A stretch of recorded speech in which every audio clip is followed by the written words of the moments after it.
Hello, everybody, and welcome to the very first episode of Gemini Rising, the Curious Talk Show. Joining me is my co-host, Dr. Anne Wohlcke, and fellow Gemini Rising individual. Yes. Hello. And our first guest, if you haven't guessed already or if you haven't seen all of the posts on social media, we are in the High Vibe Studios, and our very first guest is David Palmer, the Leo King. What's going on, Gemini Risings? This Leo Rising can hang, I feel, with your guys' talk show, the Curious Talk Show. I feel At least that's what I've kind of helped coin it for the moment. Well, you coined it that because we were having a conversation saying, well, what is this show about? And essentially, the Gemini Risings, we have questions. We always have questions, yes. So this is our one chance to have those questions and maybe not annoy people with them, right? Or are we just asking the questions that everybody else has and they don't have the opportunities to ask the questions? So, right.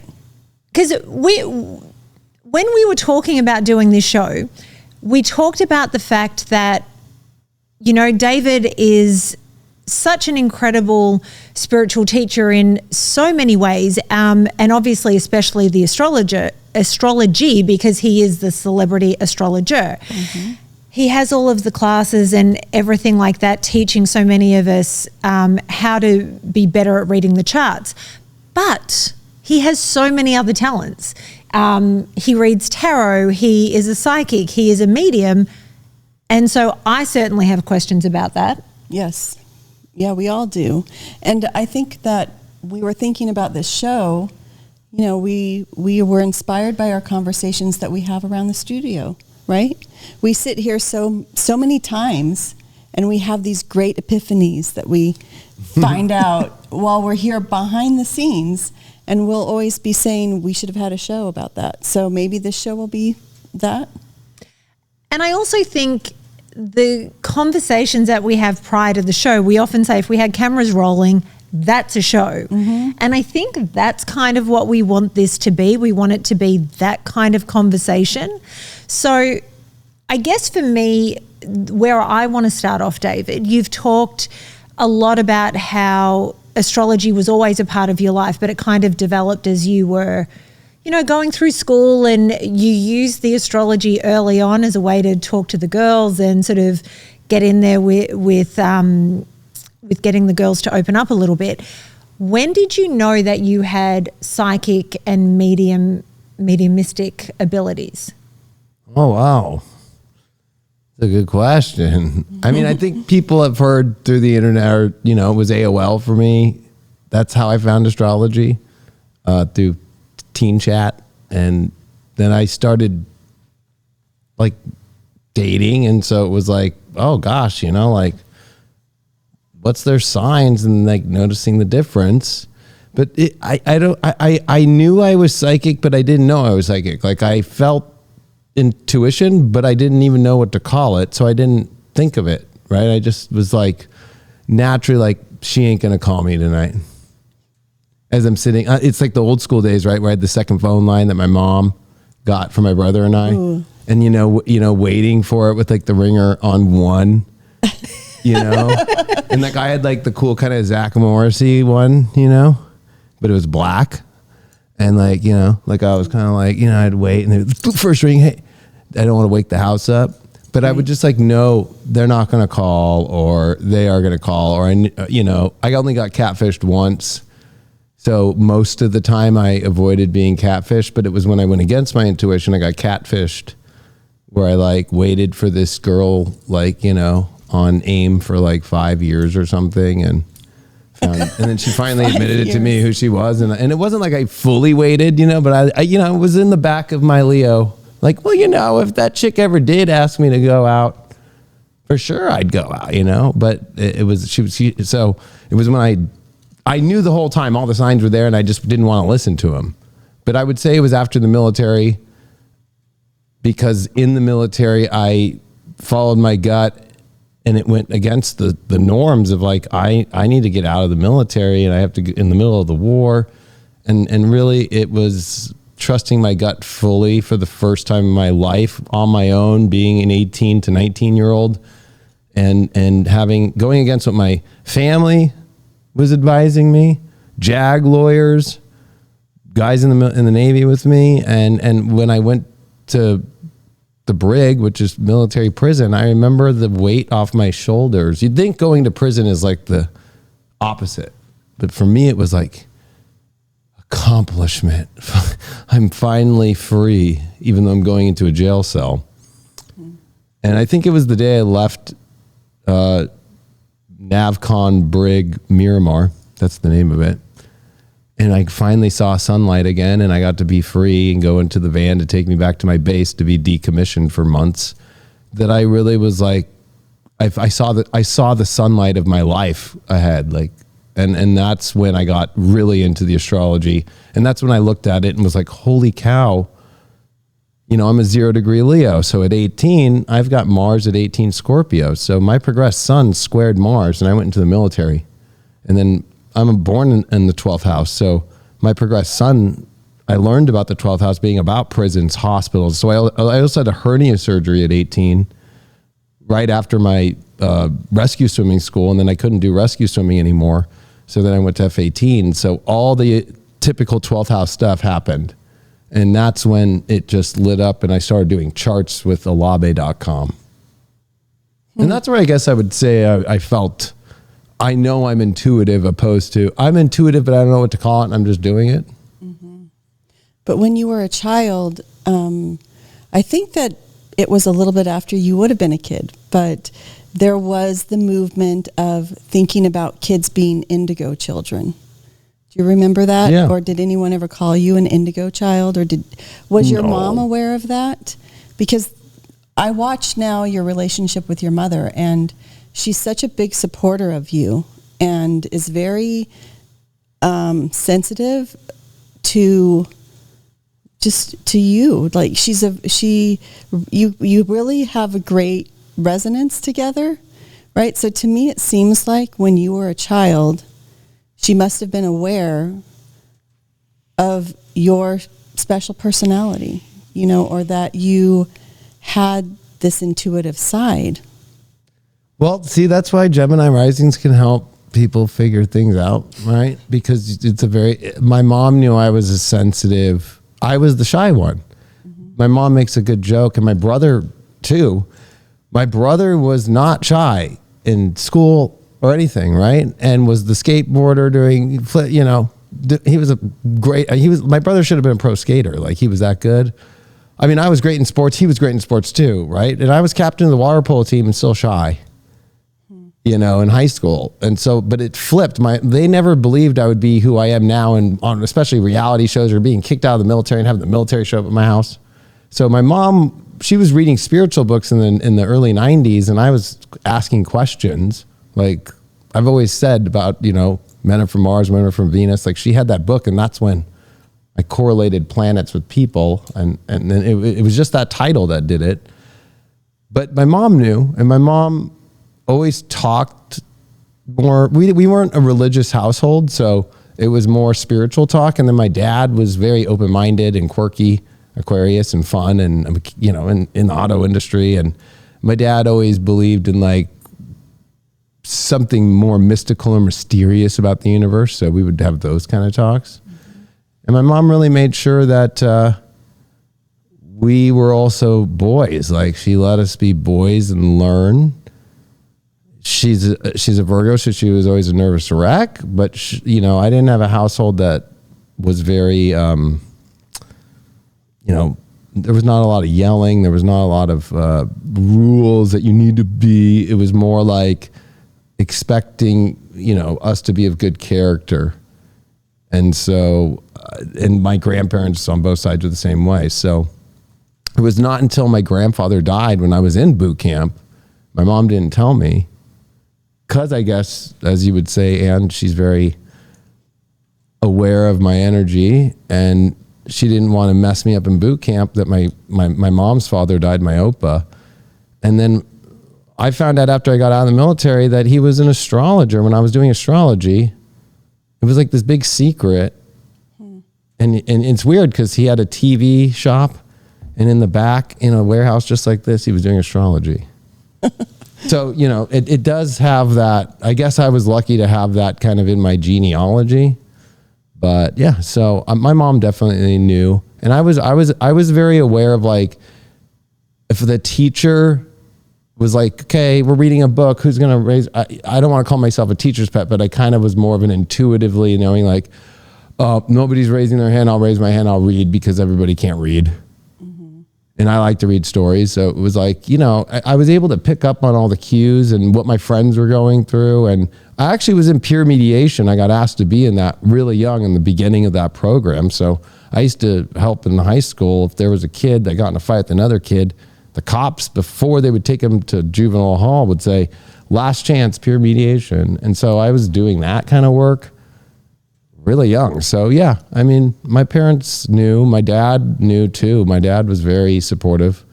But my mom and I have that extra special, you know, where it's been our whole journey of the spiritual journey together, and able to have those combos and reflect and grow and advance, I guess you could say, you know, so. And what would you say, because there's all the different Claires, do you have all of them, or do you have one sense that is stronger than the rest?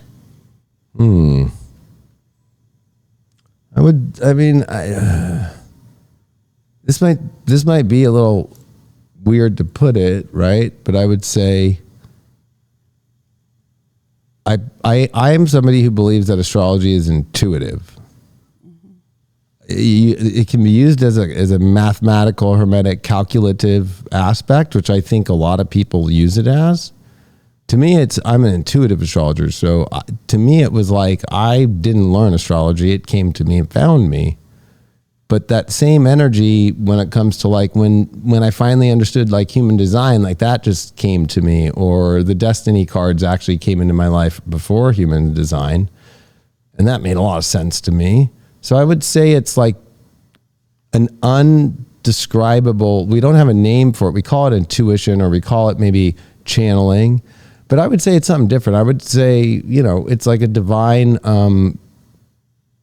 mission and purpose of your soul mission, that once it's found and activated, whatever the tools are, you're going to be the best at all of the tools that you're good at. Like, so I don't think I'm a better astrologer than I am a tarot reader, or a better tarot reader than I am a human design. I feel like I'm the same in all of them, because I'm bringing the same energy into all of them. And it's the same energy that's coming down and through me, through it all.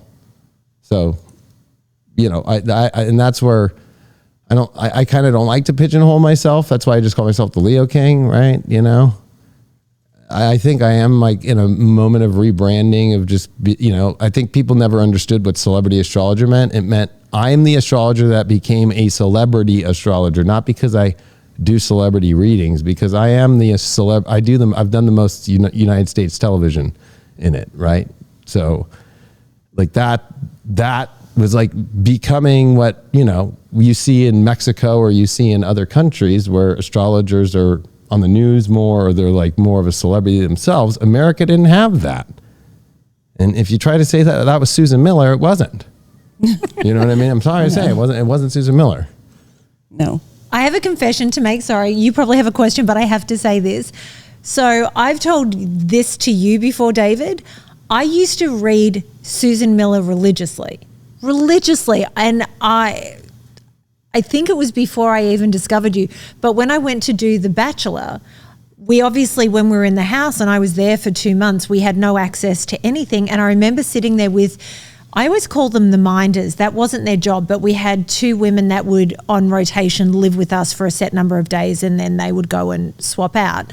But I remember saying to them, can I please have a computer because I want to read, it's the first of the month, I have to read my astrology. And they went, are you joking? And I said, no.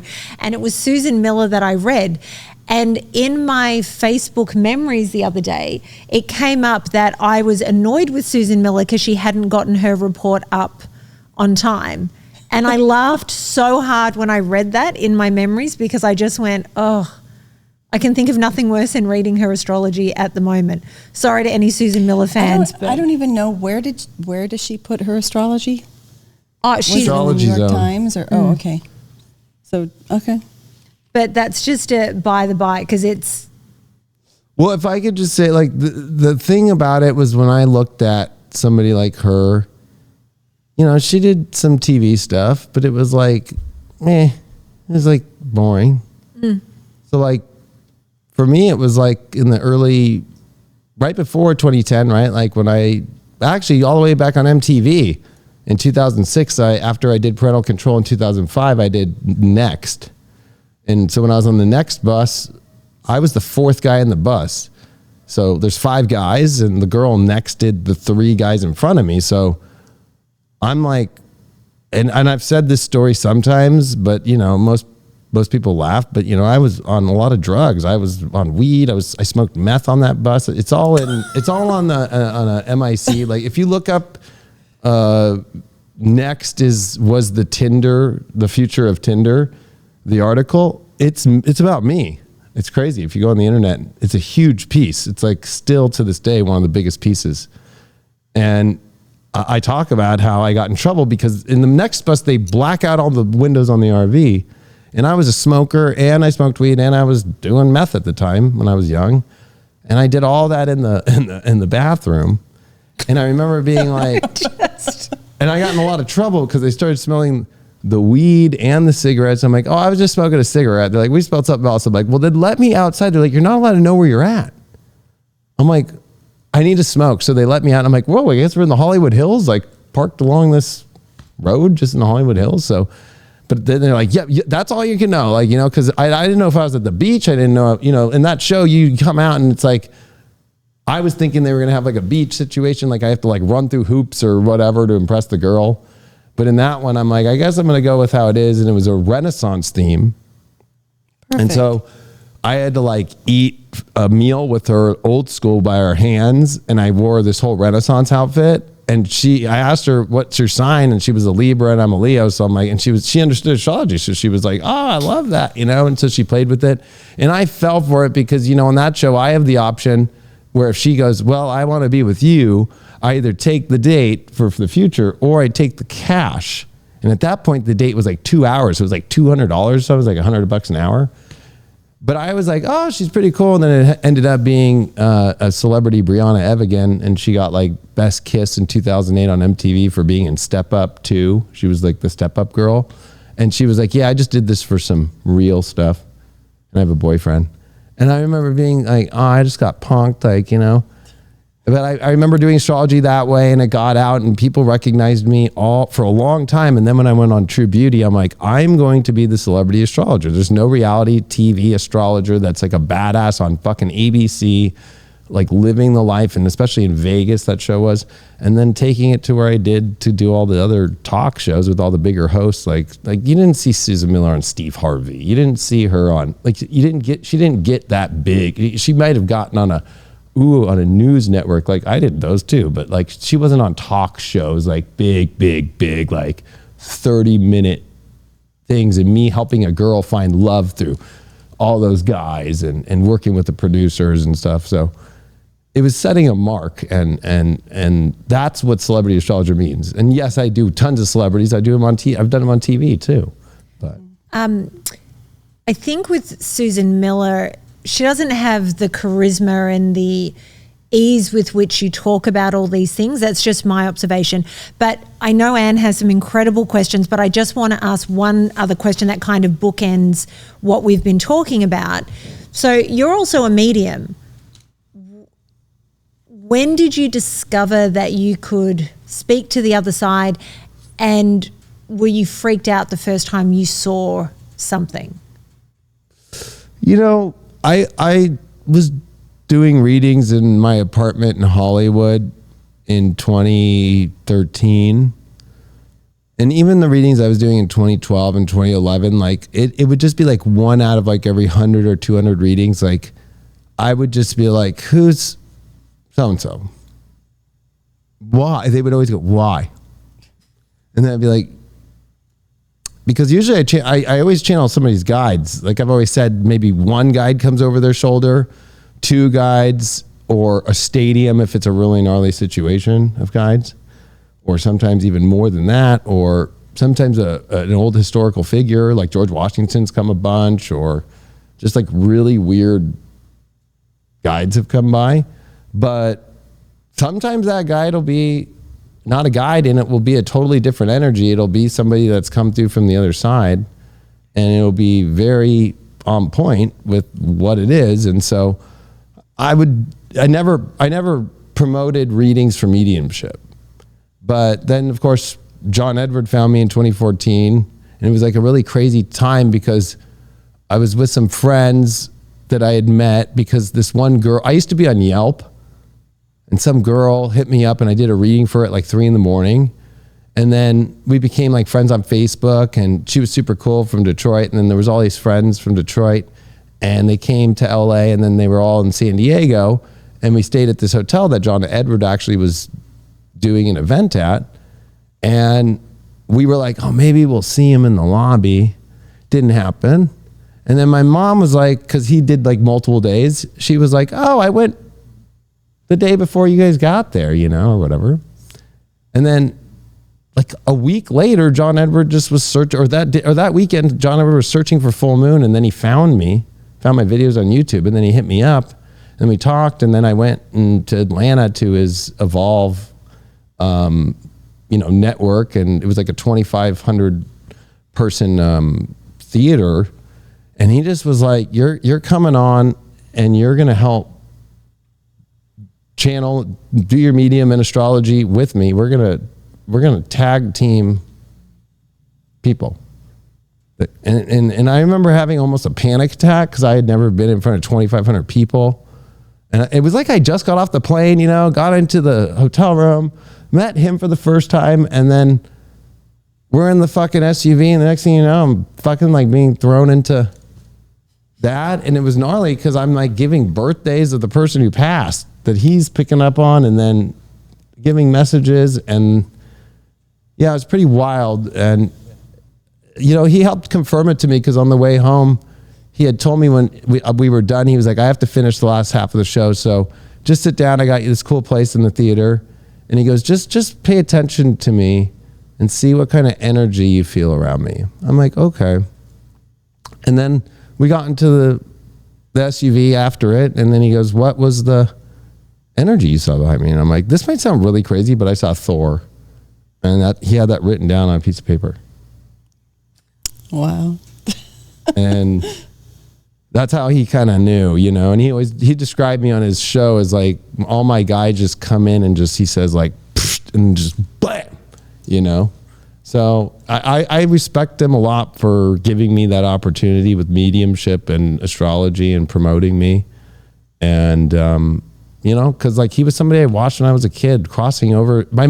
There's my mom, man, crossing over. I watched that with my mom. Yeah. And I thought that was a cool show. So, all right, this is okay. First I want to point out, I have cards because I'll never forget Natalie on the first full disclosure that she did with you with the cards. And I thought that seems like the most Gemini Rising thing to do, to have like a million questions on cards. We didn't get quite a million, but I'm actually going off card right now. So I hope it'll be okay. Hang on, everyone. so you brought up John Edward in 2014, right? That's when that happened. Yeah.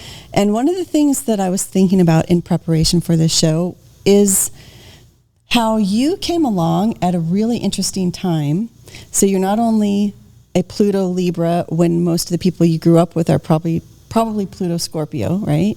So yes. you're kind of like a little unusual one tossed into their mix, right? Very unusual, yeah. And on the other hand, also, you started doing astrology at a time after it had been, it's not really discredited, but there'd been a lot of skeptical groups that came up in the 80s, or in the, I guess, 80s, 90s. But what is really interesting is that I looked back into what was going on when you were a child. So I was trying to think, what influenced him, right? I'm treating you like a historical figure. That's cool. So I'm doing the historical context. And I came up with, I was looking at, I don't know what it was, something about astrology, obviously. And it came up with Donald T. Reagan, or Reagan, I don't know how you say his last name, the chief of staff for Ronald Reagan. Oh, okay. And he wrote a book in 1988, and that's the book where we all heard about how Nancy had an Joan astrologer. Quigley. Yeah, Joan Quigley. And that she, I read that they say she got that astrologer after the assassination attempt. At the bank, outside the bank, yeah. Right, so that she could help prevent future issues, right? And then in the book, they also talk about how, Ronald Reagan always made sure he was on record saying, Nancy, you can have this astrologer, that's fine. People might think you're a little weird, but that's fine. But other people say they used astrology for all sorts of things, right? Like he would do his press conferences. His Supreme Court justice pick, she picked the exact moment that was perfect, and for him to come and announce it, because it was going to shock, of course. It always shocks Congress, right? Especially the Senate. Like, oh, what are you talking? Like, who is he picking? Mm-hmm. So she picked that. That was probably the biggest thing she did. But she also would time Air Force One, when to land, when to take off. And so it became like where the Secret Service would ask questions, or even his advisors, and would be like, are you really going to follow this? But then it would work. So then Nancy was the one with Joan Quigley kind of calling those parts of the shots, Mm-hmm. And, he was an Aquarius, Ronald Reagan. And I always find that really interesting because I'm like, he's such a unique president. He came in after kind of a similar situation of what we're seeing right now in the world. Like the inflation was super high. Like Carter was a horrible president. Like nobody was happy. Nobody, inflation was everywhere. Everybody was like, just kind of like not feeling like America was going to go anywhere. Mm-hmm. And he even said the same thing, make America great again. That's what's so funny. I think people they put that to Trump, but that's actually Reagan. That was his slogan. Mm-hmm. It's the same slogan. Mm-hmm. So it's not a new slogan. Right. And so when they say MAGA Republicans now, I laugh because I'm like, I guess you're upset with the Reagan people. Yeah, they used too? to be Reagan Republicans. Yeah. But it was interesting, though, that in my research, I found out that he actually used an astrologer for his inauguration in California. So he had been using an astrologer before that. But apparently they didn't have one right before that assassination attempt. So in looking at that, I guess my point is that it's really interesting that in the 60s and 70s, and then right up through Ronald Reagan, astrology and spirituality and paranormal things, it was a lot more mainstream than it was by the time you were out doing astrology. Because of Ronald Reagan, I think it was that book in 1988. And then also before that, there had been this, I can't remember the name of the group, the Skepticism Committee for Skeptical Inquiry by Paul Kurtz. He created this committee that went about trying to kind of trick people, trying to expose paranormal things, or that astrologers weren't who they couldn't do predictions. But it's almost like at that point, astrology really changed, because it really had, it really was part of the public discourse. I have this really interesting article from the Washington Post from right after Reagan was shot. Do you want to hear what it said? Yeah, yeah. How about you, Natalie? Would you like to hear? Of course I do. So this is an article that I think was written by Sidney Omar, because it was whoever was the astrologer for the Washington Post. And it says, last Monday at 2:26 p.m., this is April 5th, 1981, gunfire wounded the President of the United States. It also felled his press secretary, James Brady, a Secret Service agent, and a D.C. policeman. As I watched the almost continuous replay of the moment on television, I was at first incredulous, then shocked, horrified, enraged, and finally anxiously awaiting with tears and prayers the hospital reports. And yet, as an astrologer, I breathed a sigh of relief, for the other shoe had fallen. The ominous aspect that was dogging the charts of Ronald and Nancy Reagan, accentuating the link between the president and the vice president, the ominous aspect that appeared on the charts of the inauguration and of the eclipse of February 4th that fell on Reagan's sun, had materialized. Once such an aspect materializes, it usually does not reoccur. And if astrology worked, President Reagan was going to be okay. So it goes on to talk about the whole thing. And they probably talked also about the Jupiter-Saturn conjunction. Yes. 1980, right, into 81, because that's the curse of Tippecanoe, but that's in astrology, the Jupiter-Saturn on the 0 years. Mm-hmm.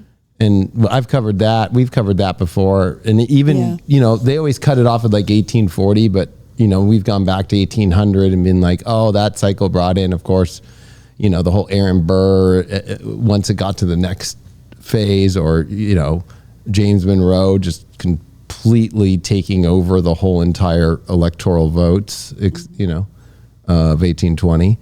Or JFK being the youngest president, and then, of course, being assassinated. Now we have Biden, the oldest, with the same exact Jupiter-Saturn cycle.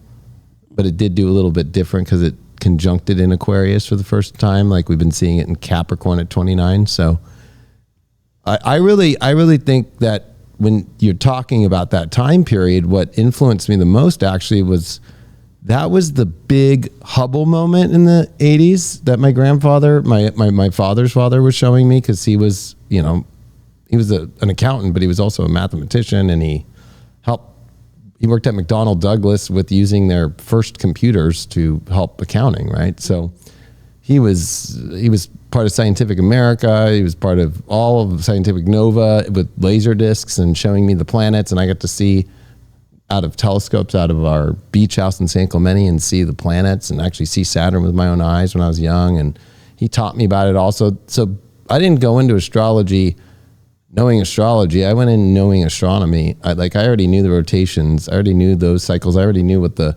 compounds, the different ways that each planet was unique. I knew that these were gas giants that were Jupiter and Neptune, and I understood that Saturn was this gas giant, but Saturn always fascinated me the most. I always thought Jupiter was a little weird to me. And then Carl Sagan was a big part of that time period as well. So watching him and his idea of, putting out the collective unconscious was the reason why I started saying, which you hear people say it now all the time, the collective conscious. Mm-hmm. I don't think people realize that when I started that in 2012, that was I got so much backlash. Everybody was like, no, it's collective unconscious. I'm like, no. I'm switching it to illuminating the collective consciousness. And now you hear it said like it's this, if it's been said, but it's because of the 10,000 plus videos I did of every day saying it that put it into the whole spiritual focus. Consciousness. Yeah. And can I say, I've said this on Full Disclosure before, when I first found you and you only had a couple of thousand followers on Facebook, all of that, because I like people knowing I was one of the first, I used to always say it with you because it was said at the beginning of every single video. And so then I would go out and parrot it to other people. So I like to think I was part of spreading bringing the collective consciousness together, with no idea that we would end up working together. But that phrase, and I don't know how many years you said it for before you kind of let it go and moved on. But it certainly got into my head because I listened to it every day. Yeah, and I never really I'll be honest, I didn't like Carl Sagan. I thought he was a piece of crap, personally. I thought he was a little too slick willy, whereas like I liked Arthur C. Clarke, even though technically he was more of a producer, more of a imaginative, but he was working with greater ideas of fractal geometry and helping with that project of looking at the what was it, the mandala set, the Mandelbrot set, and working with just so many different scientists about understanding infinity, the colors of infinity. So like those were the things that were really like, to me, it was like this more scientific understanding. The astronomy was booming in the 80s into the 90s, and Hubble, like, you know, seeing the pillars of creation, and then how we just saw, you know, with the new James Webb, that picture, and now I'm like, those look like freaking weird lions and weird, you could see like images of things in them, but it used to look green, you know, and kind of like you could see how they put the pictures together with Hubble, and now we're seeing it just like pop like crazy. But like that, my grandfather, that was his favorite picture, was like, look at this, is how stars are born, you know? So like that was the info I was learning. So it was really easy once astrology kind of came in. It was like, I always tell in all my schools, throw away your astrology books. Go into astronomy first, because then you're going to be an ace with astrology, because now you're going to understand what a geocentric chart is and a heliocentric chart at the same time. And of course, there's been this big debate about flat Earth and so forth. It's like the helio chart is so perfect to understanding why we have the retrogrades that anybody who's stuck on the flat Earth, which I know people are controversial about it, but to be honest, like they don't use the helio, and I use it in all my weekly horoscopes since Michael Erlewine taught me it back in 2011. And it's how I've done half my predictions, or it's half part of the prediction process, right? And to me, it's like, where does the planet go? It just disappears. Like it just goes off the flat Earth. It just kind of has like a little closet that it waits in. Like I they don't explain that stuff. They just keep looking at the horizon thing and the ice wall. And I mean, who knows? I'm open to all things, but as far as like saying flat Earth means that there is no heliocentric, that doesn't make sense to me. Especially it's so perfect, and that's what makes the geochart so perfect. Mm-hmm. And that doesn't take away Ptolemy's amazing work with understanding the planetary rotations and the retrogrades that helped us from a geo point of view, because it was later on that we were able to see it from a helio point that was so precise. It makes it more precise. Right. And I know that Michael Erlewine, and I've done many podcasts with him over the years, and even at the last UAC in 2018, and he's frustrated because the astrology community just doesn't want to go into helio. And I understand his, frustration, because they're missing out on a completely amazing astrology. I remember just doing Pluto, that it just ingressed again into Aquarius geo-wise, but it was January 22nd that Pluto ingressed helio into Aquarius. There's no retrogrades in helio. So most people were missing that part of the puzzle with the Pluto. Mm-hmm. Like last year I was like, yeah, this Pluto Aquarius ain't going to do much. Right? Because Pluto's still in Capricorn, like, you know what I mean? Like, and now that Pluto's here and the sun's here, so it's like, or if you looked at helio, now the Earth's here and in Leo, and it's looking at the sun at Aquarius. It's like, oh, now we're really starting to see this Pluto Aquarius. So I think it was all those things combined. Well, yeah, that's the thing that you bring, I think, that makes you unique of your generation of astrologers, because you do know the astronomy so well, and it comes out in everything that you teach. And that's how you start your schools, right? That's how you start your first basic astrology schools, where you go around and you learn the planets. Or when you did your Saturn masterclass, you spend all this time talking about just Saturn and the mythology around it. Because it's kind of like, I think it is when we reach a certain point in human evolution, that it's like these new stories appear to help us understand our world too, right? And so if you think about, well, at one time they applied all of this mythology to these planets, and it still actually is meaningful to us today, but we layer that with now what we understand about Helio. Like if you don't look at it all together, which is what you do in Hypergate and different things, right? That when you put it all together and look at it and see what things repeat or what pops out, that's where those really big messages are. Yeah, they're to me, that's what I feel with John Dee's work, especially John Dee and his idea of the horizon of eternity.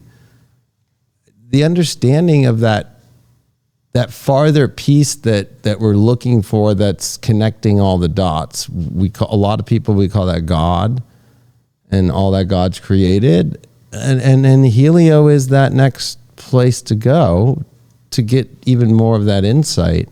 I do feel though too, like when you brought up the Saturn Masterclass I taught it as a medieval astrology school at the same time. Like I'm like, no outer planets.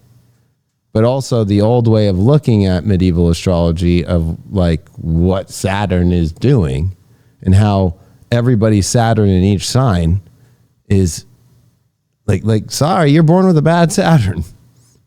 How are we going to deal with this? And use, I don't know, 10 to 20, sometimes 30 examples of historical figures to celebrities to everything, and just showing like, yes, Saturn's not happy in all these places. And why is it happy at the last, 6 signs of the zodiac? Like, it's like, I think it wakes kind of people up to realize, I said it the other day, but I actually said it with you, Natalie, last night on the show, on full disclosure. I was like, I think I have a hard time because I think that people write a blank check for free will without realizing like they're going against what like already is. If you understand what's already here for you, then that's the free will to use, That'd be like just sitting in a house and wanting water and there's no sink in it, and wanting to take a shower, and so you're forcing every way, and really you're just going to be using a cup and getting water from outside and pouring it. And is that the same thing? Or maybe there was some other part that you could do in your life to make the house, that you're missing out on, that's more important. So many people get obsessed over this free will idea of just like blank check, like to whatever I want. They don't understand the cycles or the timing or even mainly what they're born with. And I think that's the hard part for people, is the acceptance. Astrology is something that's like the most difficult thing to accept. Whether it's a transit, your progressions, or just your natal positions, the aspect, the essential dignities, being born with Gemini risings. I mean, I don't know what I would say to that. There's nothing like insulting your hosts.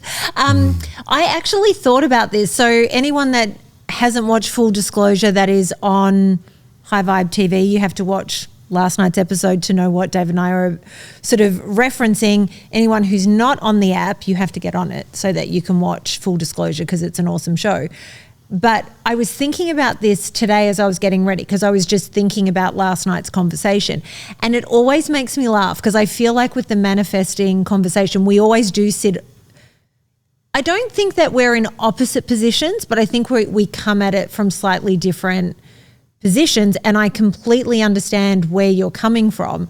But I was contemplating my own personal charts, and the reality is all of my charts, whether it be numerology, human design, astrology, all of that, they're all very powerful charts, and a lot of my transits from everything or natal positions that I've been reading, they all lead to this overly positive individual. So where I'm talking about transcending particular transits, especially ones that are tough, and my version of transcending isn't changing the outcome of it, but it's how I approach it. So that's where I take power in those situations where I go, okay, this is going to suck, but what's the best way I can navigate it to sort of cause minimal damage or minimal destruction in my life, versus sitting there and throwing my hands up going, well, I'm screwed because this is a horrible moment in time that I have to get through.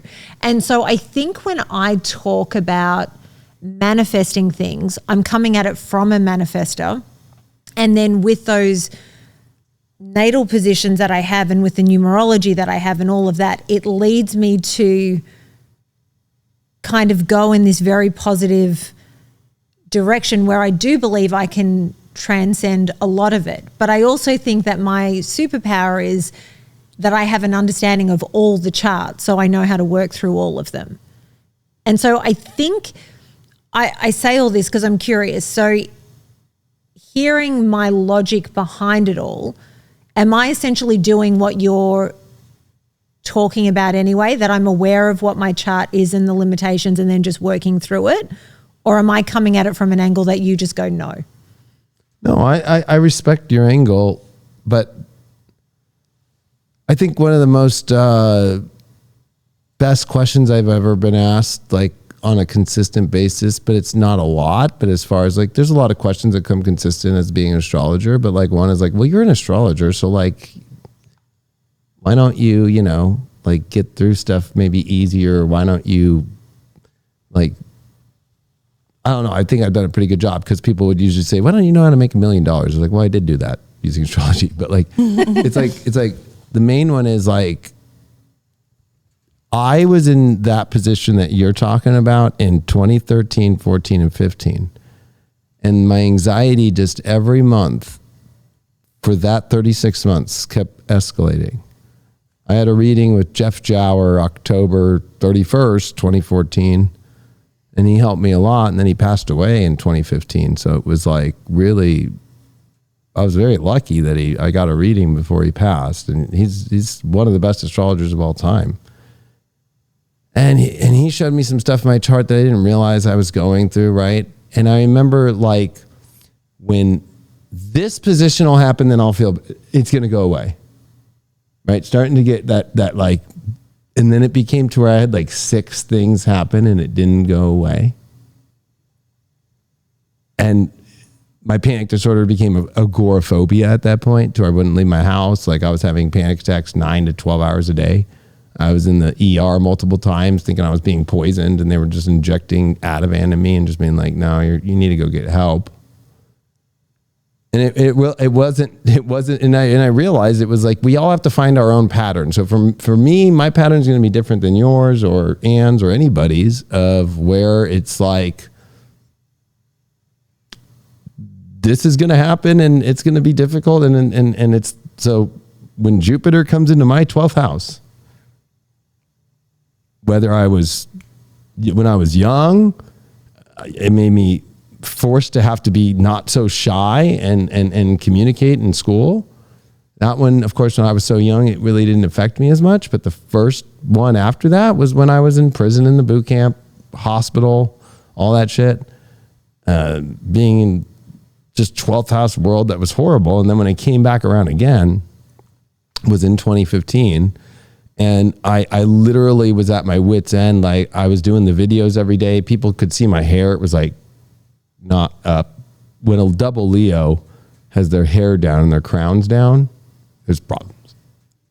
That's how you know.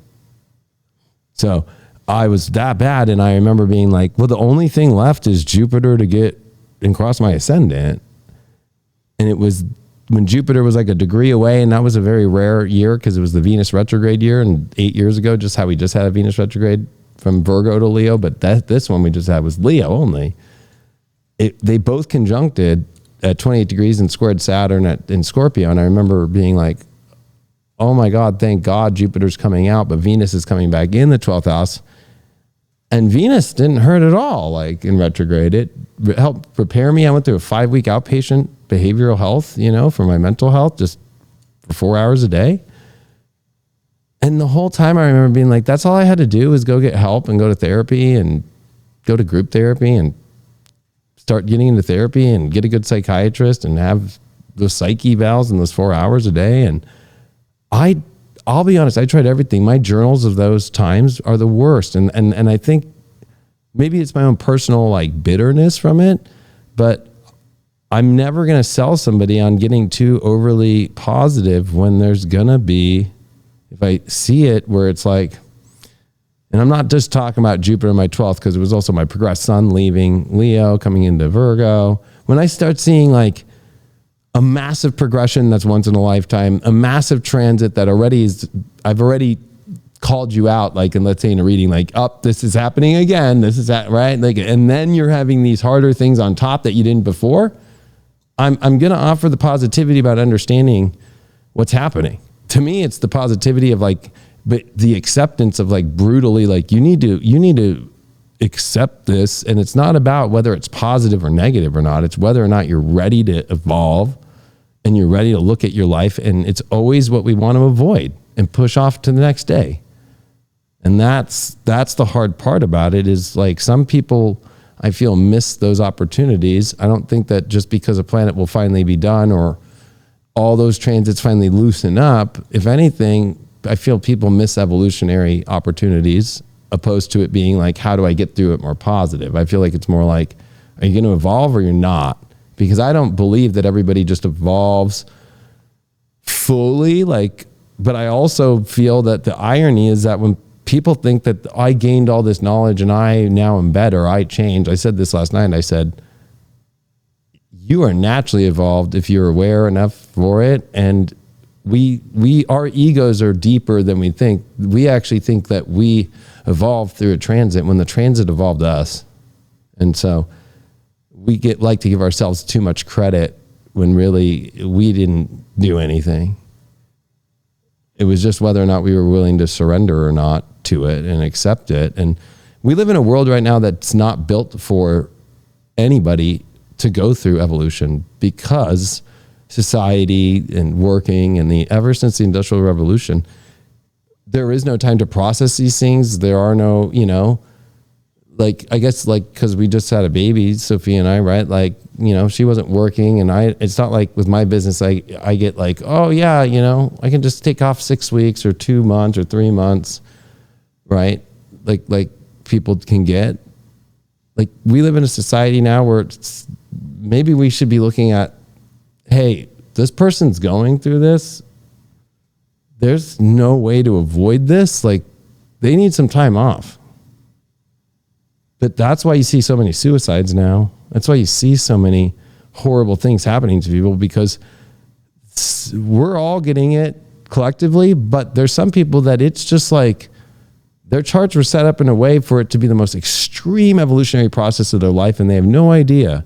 And it always comes, most people are forgetting the other, they're not seeing the other stuff. They get focused on one thing, like, I'm having this transit, and it's like, yeah, but it's also affecting that planet that's squaring it, or that planet that's opposing, or that progression that's going to cross it, or whatever. And like, oh man, like, and it's like, so it's, for me, I'm always like weighing out, like, is this serious or not right away, instantly? And I go right to where it's serious, and then I gauge how intense it is.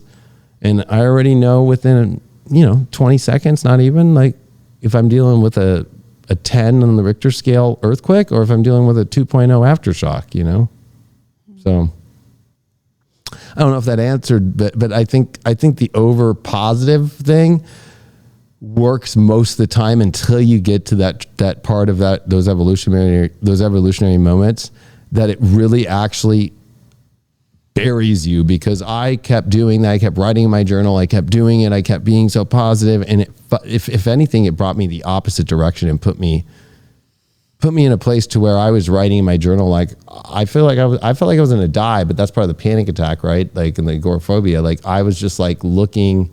I couldn't even like look at the sun. I couldn't even walk outside. I couldn't even be in an open space. And I literally just was like, I don't know how I'm going to get through this. I'm just going to, like, and I've given all my positivity. I can't even go on a date to get some sort of comfort from a girl, because nobody's going to go on a date with a guy who's fucking got agoraphobia in his fucking apartment.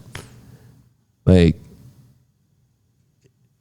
and that was the biggest lesson of my life, to teach people with astrology after 2015, like, and especially in my readings, like, no. I'm not here to give you this pump up. You'll be okay. Like, I do say it, but I'm like, no. This is going to be this long, and it's going to happen. And this is where the evolution is going to take place. And it's probably it's always the thing we're avoiding. Mm-hmm.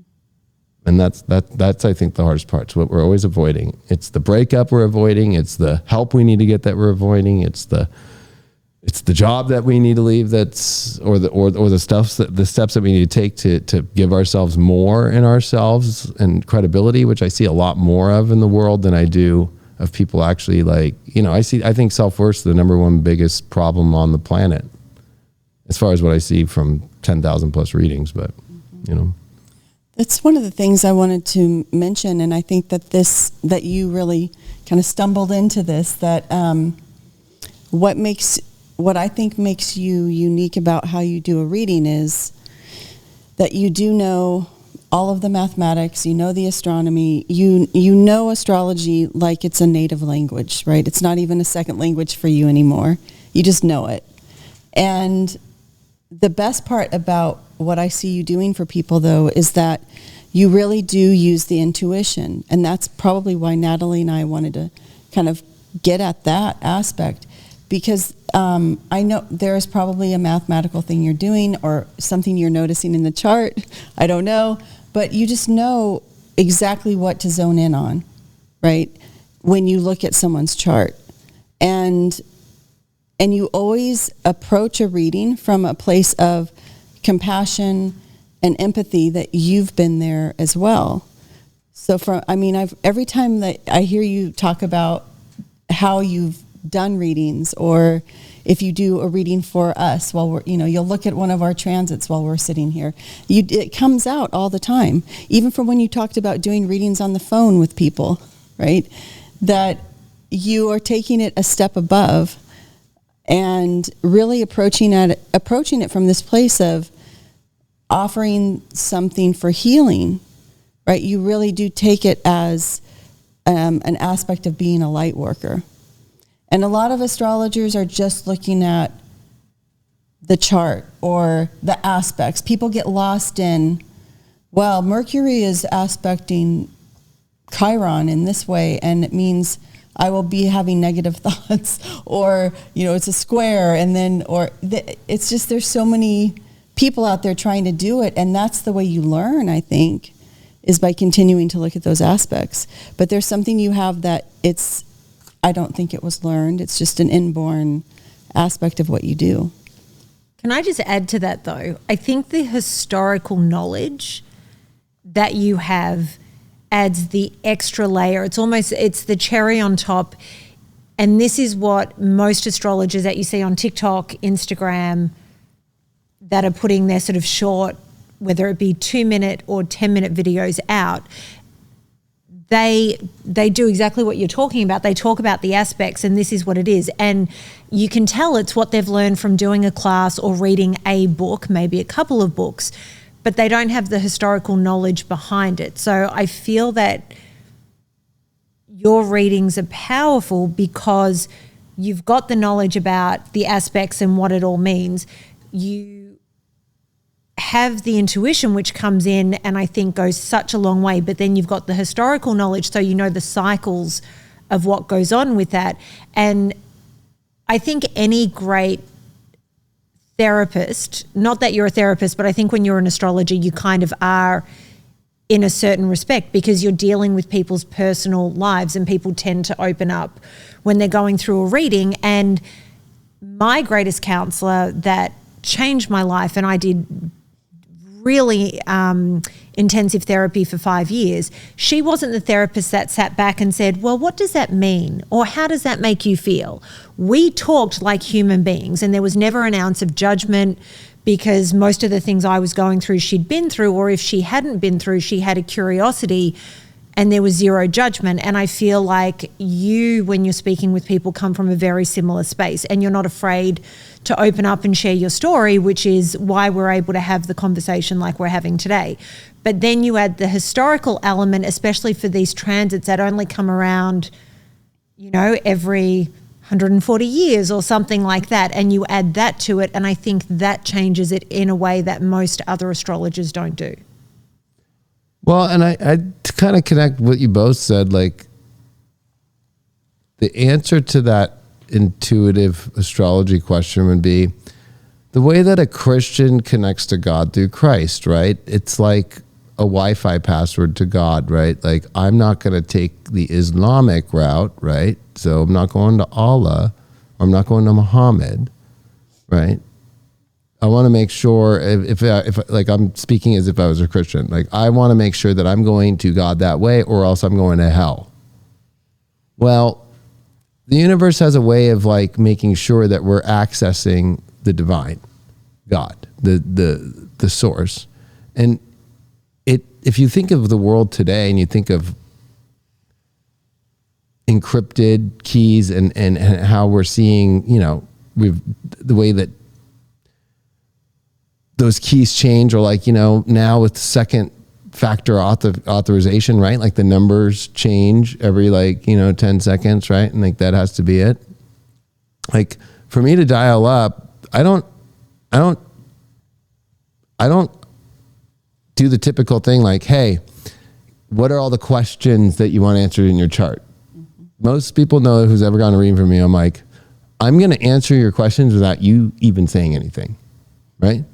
Because I'm going to dial in, and the only way to dial in to get to know I'm channeling from the divine is through the astrology, because that means that it's exactly hitting exactly in that it's like you have access. If you're just trying to access without understanding that, you're not tapping into the divine. You're tapping into your own subconscious, programmed from this reality self.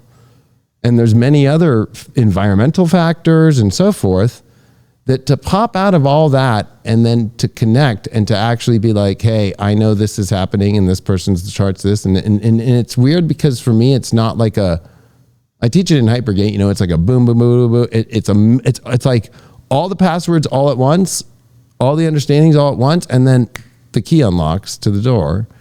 And then there I am with God and able to bring it all down, and it's in a pure space because of that. And I think that's where astrologers have the one up on a lot of people. But when you bring up now the TikTok astrologers, like the number one thing that I always see, and I understand, because when I was young, I used to do the same thing with Jupiter, right? Like, oh, Jupiter's coming in, like, so you both are Gemini risings, right? But let's say it's about sun signs, right? And then people are saying about rising, right? It's like, oh, the second Jupiter comes in, you're going to be good. And then they say Jupiter, the planet of good luck and fortune. They just like have these like. It's funny because it's true. Yeah. Right. So to me, Jupiter doesn't pay off till it leaves. To me, Jupiter is the balloon that does not stop being blown up, and it becomes the Hindenburg on the retrograde. And then you're dealing with a Hindenburg crisis that blew up and reflecting on how did it all blow up.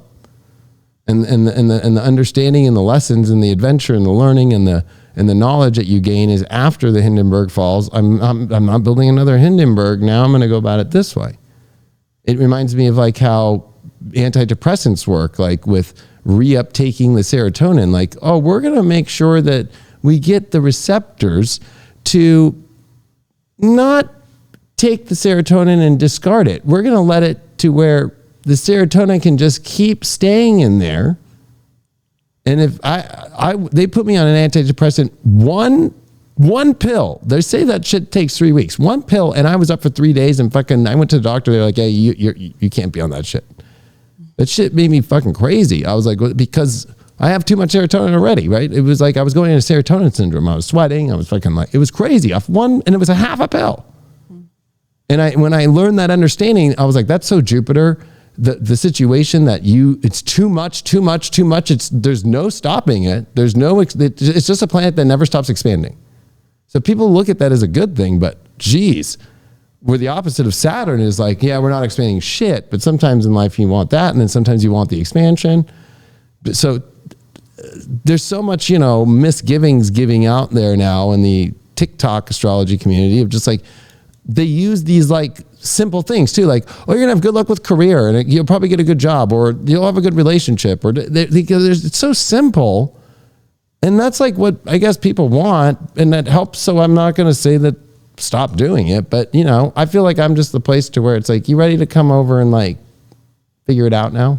Like you really want to evolve. You really want to have it actually be accurate in your life and blow your mind and actually do something with it, like opposed to just when's this happening to me? When do I get this? When is God just going to just throw me everything and I'm just going to keep asking for God and be an ego narcissist with the universe? And when's Jupiter going to pay me? And that's actually, I feel, where astrology took bad course directions, and why, like Marcus Manilius was such a great Greek astrologer, and because he was and Roman, because he was a poet. That astrology's poetic. And it's a poem that you are the living poem of this life, and it's about the appreciation of it and understanding of it. So you never hear me in horoscope say, "Oh, yeah, Jupiter's just giving you fortune right now." I don't say that's just like crazy town shit. It really is, because sometimes it might be positive and exciting, but that doesn't mean that in a year it's going to go good. The situation, it could, if anything, it's the peak of knowing, oh, the banana's not fully green and it's not got, black dots all over it yet. It's ripe. Did you eat it? Like, okay, that's great. That was a nice thing. It's a benefic. Benefics, unfortunately, if we lived in a benefic world, we would all be so bored we would be not alive. And it's said in ancient astrology too that the malefics are here because they bring us mortality. They are morbid. They are why we get old, for a reason, to die. They're the things that bring decay, and it's the balance between those two that we have to live through. And nobody's giving that in that TikTok astrology world at all. Like, they're completely devoid of it. They're just using it to get a click and to get people to get them a reading where they're going to say, yeah, you're gonna. And they always say a possibility, where I'm like, no, it's going to happen. Do you think it's the same with the TikTok and Instagram tarot readers? Because, right? Because there was this one guy that I started following, and I started following him because I enjoyed one reading that I saw. But really, I bought 2 decks of cards after watching him because I loved the cards that he had. I haven't watched him since, not a full video, because every single reading was, oh, he's coming back to you, my love. And then they would start shuffling.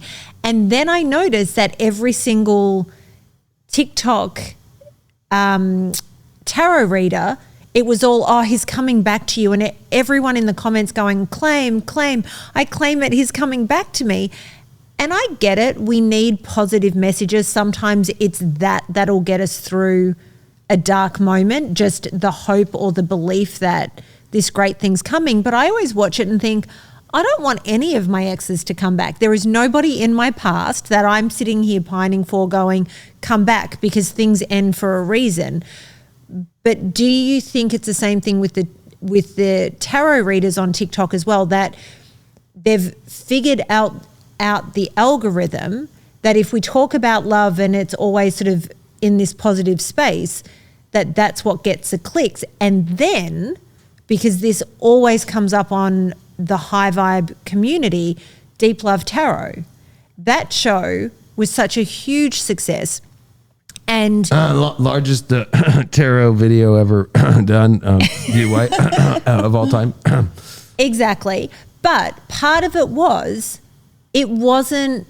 the rose tinted glasses, although Craig would often wear them when you guys were doing the show, but the readings weren't through rose tinted glasses. You would call it as it was.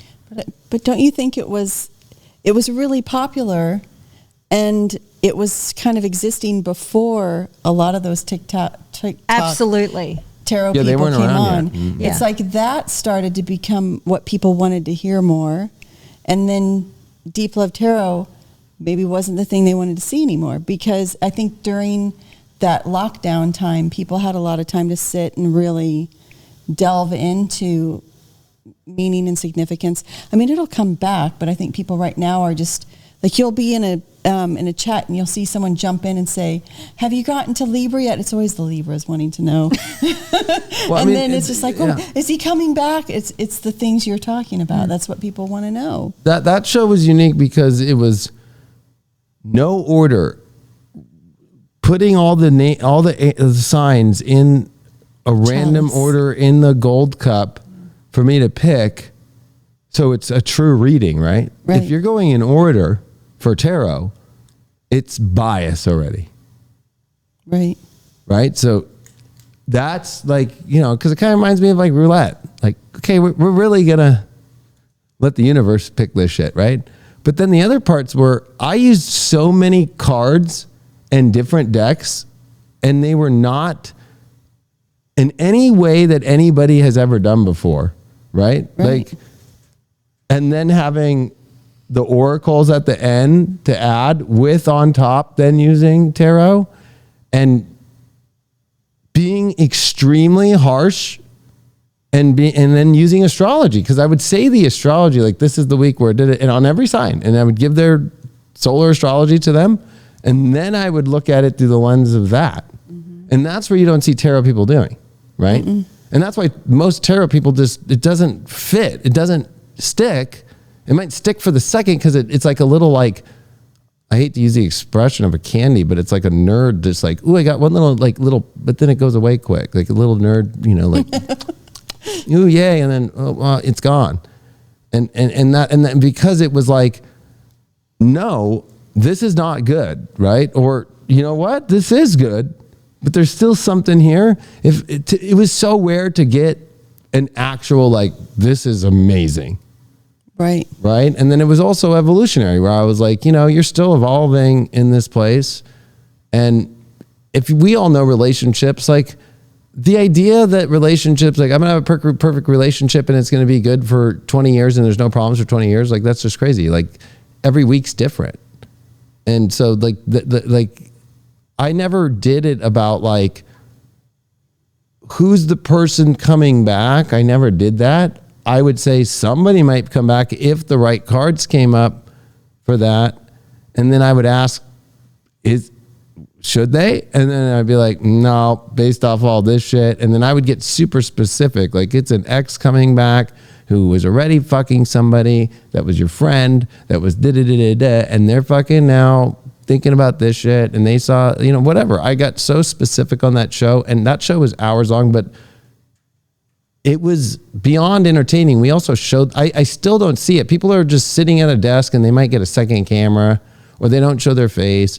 Like we did it here just like this. And it was like, and then having Craig, while I could shuffle the decks, give his insight of like, hey, da da da da. There's never been anything still to this day done that way. Mm-mm. And go look it up. There is no tarot video that's hit 1 million views. We're the only one that did it. And, I'm proud of that. But at the same time, like that was a show to help me get people to high vibe, to get it to like, you guys want to like find the astrology and actually see like, you don't need this tarot. Tarot is just a confirmation. I've always said that, like and then the beginning of the tarot route for me, we were looked at as crazy, me and Chris Onefeather, for doing a tarot astrology show in 2012 and 2013 and 14, weekly show, God rest his soul, because nobody thought that digitally you could do tarot on a video and transfer it to somebody to actually feel it in their life. That wasn't a thought in people's mind. Right. People were still like, you need to see a tarot person in person. So we're the ones who did that. And like, it's funny because like I get talked so much shit on about my life or who I am and how I do all this shit, but it's like, you're welcome. You're welcome because that's the most Leo line. You're welcome because you were there when it was being pushed against and there was no, go look at the dates, go find some tarot readers in 2012 on YouTube. Well, can I say, so in the High Vibe community chat, because we're obviously going live on a whole bunch of platforms. So I'm on the High Vibe community chat. James Allen is here saying, Deep Love Tarot, December 9/15, 2019, all-time favorite show. And he's quoting particular things you said. So I just wanted to bring that up because that is the impact that show had. This is where you need to transform your energy, Pisces, into owning your amazing frequency of your radiant vibration. There was probably a lot more crazy shit I said, but yeah. I'm sure there is, but this is obviously what he what remembers, resonated yeah. for James, and the fact that, I mean, we're 5 years later and he's carrying that with him. Right. That's an amazing legacy to have. Yeah. Because tell me if a single one of these TikTokers that say, oh, my love, he's coming back to you right now, or in the next week, you know, he's coming back, he's thinking about you, he's just afraid to reach out. And when I go into the comments and there's 20,000 comments and they're all saying, I claim this, 20,000 of you think that your exes are coming back? Like, statistically, I don't think that's happening. No, I mean, statistically, there's probably 20,000 of them that those holes are being played with, you know, by somebody else. So, but I do feel that when that show was being done, if I saw it, you know, that's the thing what I don't understand about the tarot love thing. Like when I did it, it was like, you know what, this is popping up about your work right now. Just sometimes I would divert off love and be like, no, this isn't about love. This is about like your work life now and getting this done. And you know, it's probably best for you to just keep focusing on that at this moment. Like, you know, but I don't hear that. I hear always they have to deliver the love thing and they have to stay in the love story. And then they don't know how to divert off. And that's not intuitive. That's being stuck. And then if it's just pure cards, I never did pure card readings except for on my apps, right? Where I would do the weekly tarot. But again, I would throw astrology. And so like, you know, like the idea that you can just use tarot to find the answer is insane. Right. Why do you see so many You know, of the tarot people? Right. First of all, they go down the list of the signs, right? So they think, I mean, they are being astrological in that's how they divide up the collective to do the readings. But then gradually over time, you'll see really good tarot readers eventually start to get into the astrology because together you can really notice trends because intuitively you're picking up certain things. Like the thing I will never forget about Deep Love Tarot was South Node going through Sagittarius.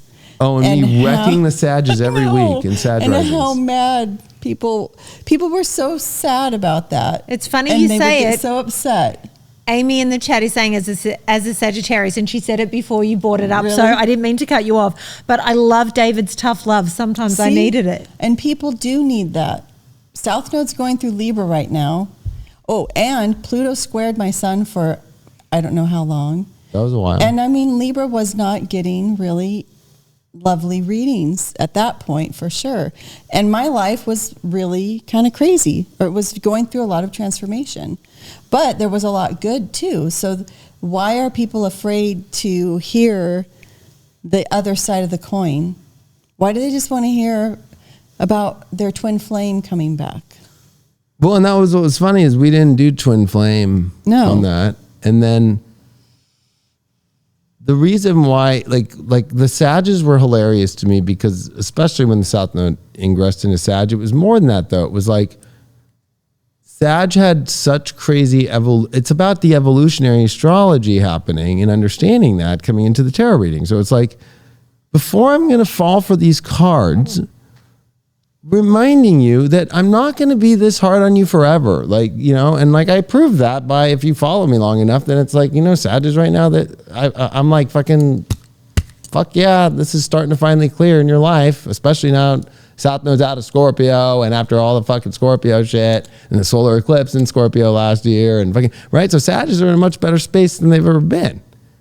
And if you know a Sag right now, you know, you could probably look at any Sag right now and be like, damn, you're looking better. You're looking like, you know, but most people, and I think that's the hard part because it's an evolutionary astrological understanding. If you're getting, and that's where the tarot community, it blows my mind. They use that for the signs, right? And then they try to act like they know the signs, but they don't know the evolution. Like they don't know that like the 8th house ruler for Leo is Pisces, or they don't know that the 8th house ruler for fucking Gemini, right, is Capricorn. They don't know. They don't know that. They don't apply that into their fucking reading at all. They have no idea what it means. They don't understand that the way that a sign is actually, the understanding of it is based off the solar house system. So it's like, yeah, the reason why, like we'll take Gemini Rising, for example, or of a Gemini sun, right? Cancer's the second house. You guys feel more comfortable when you finally know because a thought needs to be attached to an understanding of value and actually know what it's thinking about and have it understood. And then you guys feel comfortable. But if the thoughts are don't have a home and don't have a value system that's planted, then the thoughts are just they're going crazy, right? So that's why, right? So that's why Geminis usually are more comfortable at home when they feel like, oh shit, I haven't figured it out yet or whatever, until they feel confident enough that they figured it out and they have the value. Then they feel comfortable to leave the house. That's Gemini's you can find secrets about every sign by understanding all these things, but they try and be like, oh, like Leo, you're like, Mr. Superstar or something like that. When it's like, Pluto's been in Capricorn for fucking 16 years. Leos have been fucking like Virgo servants. Not really fun. We've been serving people and serving the community, right? Like that's not what you traditionally as a Leo are, right? So like that's, I think the hard part is like, we're looking at kind of like I think it adds value to people's lives. I'm not going to say stop, but it's more of one of those things of just like, I helped make it poppy, but with edge and fun and with the depth and with the truth. This kind of pop is just like regurgitate quick, get out, and not leave something that actually changes somebody's life or actually saves their life or makes them not have to suffer so much. That's the main thing. And instead it's popping up popcorn to make them feel better. And when it's even a bad transit, they just keep pumping the butter. Just pump the butter on the fucking popcorn. And then they don't even understand how it works. Like, and that's what I think's like the sad part, or where the tarot came from and why it came. And it comes from some pretty, it didn't come from the Aleister Crowley. That's all way later. It's Renaissance time. And it came from a time of people really wanting to form the understanding of like having a human divination, human understanding to where it's relatable, because to go to the ethereal from a planet and combine that into an understanding from a human aspect takes an extremely elevated translator. And so the tarot was like a quick way, and it was meant for confirmation. It was never meant to be, oh, let me just do a reading on you and see what happens. That's why most people made fun of it and it lost its credibility, and why it still loses its credibility today. Like how many times have you two, I'll ask you two a question. Have you pulled a card for yourself about something? Did it come true? When I pull cards for myself, a lot of times I'll tell people I can't read my own cards. But yeah, it does a lot of times. If you do it all the time, you recognize the patterns. But I always notice it after the fact. Like, oh, that's why I kept pulling Seven of Swords. Right? But in the moment, it's like, what? Nobody's lying to me right now, or nothing. There's nothing bad right now. And then afterwards, you're like, oh. Yeah. So what about you, Natalie? I hate pulling cards for myself, and I hate it because I know my ego gets in the way. If I pull a card I don't like, I have in the past gone, nope, that's not it. And then I go, you can't do that, because that goes against how this is all meant to work. I will say I pulled some cards today, but I got this amazing deck, but this is Oracle, not so much Tarot.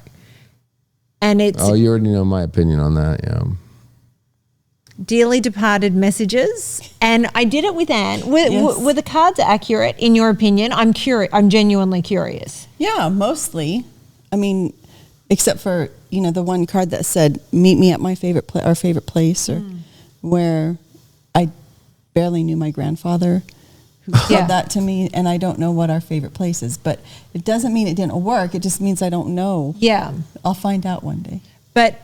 So I pulled the cards for Bumble because it was 1 year ago. Tomorrow is the date where it's 1 year, but it was a Friday that I lost him. So it was a year ago, This time last year I was in a bed crying and just not believing my reality. And the cards that I pulled, and this is quite a large deck, and there's a whole array of messages. Those cards that I pulled today, pretty accurate. Incredibly accurate, because they were very specific messages. Tarot cards, I tend not to pull for myself at all anymore. And admittedly, I will do readings even for friends if they ask. I will do it. Sometimes I'm called to do it, but I actually prefer reading for strangers, because then it takes all the ego out. I take whatever I'm getting, but for me, I know that I get in my own head. I don't think that was really a question, but... Well, yeah, no, it was a good... the reason why I asked the question is because it's like tarot cards are like, what's the outfit that I should be wearing today, kind of whatever the situation might be. The astrology is, I don't give a fuck, but Pluto's going to be opposing your sun for the next 2 years. So you walk outside and it's a fucking hailstorm, and you walked out in a fucking dress. That's tarot to me, right? Like, oh shit, because like with astrology, no matter what you are doing, whether you're pulling anything or not, it's gonna happen. It's gonna show up, and you can at least gauge the exact timing and know the actual understandings, the rulerships, and use it to your advantage of life of being prepared. Like, fuck, you know what? I really want to wear this, but it's like, you know, like I'm wearing this, my Hugo Boss fucking, you know, pea coat right now, right? Like, it's fucking cold. And we're going to have the biggest rainstorm, 8 inches here, right? Like, okay, like, you know, sure, I wish I could have wore something else, or maybe what, like, no, it's fucking, it's raining. So, you know, like, you know, no matter if the tarot card popped out and said fucking, oh, you know, 9 of Swords, fucking go at it, fucking look badass. Where are my John Barbados and my velvet fucking boots today? Fuck no. Right? Or when I used to pull it, I remember I would just do it for fun, because I would laugh at myself. I'd be like, is this person gonna call me back or something? Like, it'd be like something, and be like, and then I pull another one, and I pull another one, and I'm like, oh, now I already know the astrology, and I already know their astrology. And then, you know, like, it's just like, I know it can assist, but I think it's about ending suffering in people's lives. And not to put it down, but it's a confirmation for divination. It's a confirmation. So it's like, okay, I know this is happening. I've got the answer. Oh, you know, the card will always show up. So if like I'm doing a reading on somebody after, like, let's say an hour reading it astrologically, and I'll be like, let's just pull a card for confirmation, right? And let's say it's about a relationship, right? And whether or not they should finally leave because it's become too long. I've already named all the dates. I've already said what's coming. It's already, you know, people, I'll say like, you're already way far behind. You've been missing the fucking train for a long time. That's why it's got so bad, right? That's when it's like death card. That's when it's, you know, it's like, do I need to keep pulling more cards? Like that's what it's meant for, is a confirmation to a confirmation already that was given by the universe. So that's how I did deep astrology. It was like, it's here to confirm based off what the astrology is saying. And, you know, that's hard because also I think that people aren't applying that understanding of the astrology with solar. Like, a lot of people love to hear it now, right? Like, what's my horoscope for my sun sign? But if I get on a reading with somebody, they're so obsessed with their rising sign, and they're so obsessed with their houses, right? And then this whole sign thing, I think, is the biggest, most retarded thing in the universe, because if you don't do it in okay, I'm a Leo rising. Okay, it's that, the whole sign, the 5th house is Sag, like, it's basic. So if I have a Neptune and Uranus and Sag, that's 5th house, whole house. It's simple shit. It's who puts out a whole sign chart? They look like an idiot. Like, they look like an idiot. We're at a time to where we have the technology and we have the life where you can put if you know the time and we know where it's at, we can know, boom, that's where the ascendant's at that degree at this minute. And especially because you guys are Gemini risings, right? From Gemini all the way to Capricorn, right? That's the fastest fucking, every 1 hour, doesn't matter the time of year or whatever, every hour it's going to be a new sign after that until you get to fucking Cancer to Sag. That's 2 hours. So like right now in Aquarius season, in the mornings, it goes quick. Boom, boom, boom, boom, boom, boom, boom, boom. And by sunset, it starts slowing down. And you can have a conversation for 2 hours. And you can focus on something for 2 hours. So that's why the sun's at fucking its detriment. It's more than just the understandings of the mythology and so forth, but how the astrology works is in the morning when the sun rises, Aquarius is only 1 hour in the ascendant. So the sun does not get to revel in the sign rising for more than an hour. And that's why Capricorn, right? Aquarius, Pisces, Aries, Taurus, and Geminis, those sun and that, it doesn't get to revel. It doesn't get its big pop. So those rising signs are difficult. And if you plan a meeting in those time periods, not going to be a good meeting. People are going to be on their phone already wanting to move to the next thing because it's just changed. And that's where these people just have no idea. I wanted to say something and then I want to ask a question. I will say that whenever I'm talking to someone and if they're asking me what they need to do and I know I'm channeling, I always tell them, and then people always go, pull some cards. Okay. I will say the cards that I pull it's exactly what you said. They are just a confirmation. I always say to them, this is what the cards are saying, that essentially everything I said was right. Listen to me, don't listen to me, but I can't give you anything else. And I always appreciate when the cards do that, just because I sit there and go, okay, it means that my channeling abilities are actually working and that's all I need. It's different when I'm doing a collective reading because then I have to sort of rely on what the cards are saying, even though generally there's a vibe to what the energy is going to be before we get into it. But that's why they call it minor arcana, because it's minor moments of like a girlfriend might call you and you might be like, here, I'll pull some cards for you, honey. Yeah, it looks like it isn't going that great. Are they going to actually take that to the bank and cash that fucking check? No. That's why, I'll just give you an example as an astrologer, right? When I'm dealing with somebody more personal in my life and they're really asking me for advice, right? Like, I will send them 4, 5, 6 charts showing this will never happen in your life again. By the way, we've never seen this planet here in 165 years, if it's a Neptune thing. We have never seen Pluto here in 248 years. Right? Like to show you it's fucking on your Vedas and Neptune's new and your progressions, which is every year that you're alive, we move the chart based off one day. You will never be at this crossroad ever again. And you have finally reached this place, whether they're progressing into a new sign, a planet, or a progressed planet is stationing, direct, retrograde, or whatever. And I have to send them all that shit. Like, this is a fucking serious matter. Then I'll pull the card and be like, say, look at and that. Then I'll pull out their destiny cards and be like, and you're in your fucking Saturn fucking year. And you're in your Saturn 52-day cards. And your natal Saturn is here. And it's being aspected in a negative way. And I have to do it that way to be like, that's the cash, that's the check they'll cash. They will never cash it off tarot. Do you know anybody who makes serious moves in their life based off tarot? Like, I'm going to divorce or I'm going to move jobs based off a tarot reading? No. And if they do, doesn't work out. So my question for you was, which is, it's back on the Deep Love Tarot conversation.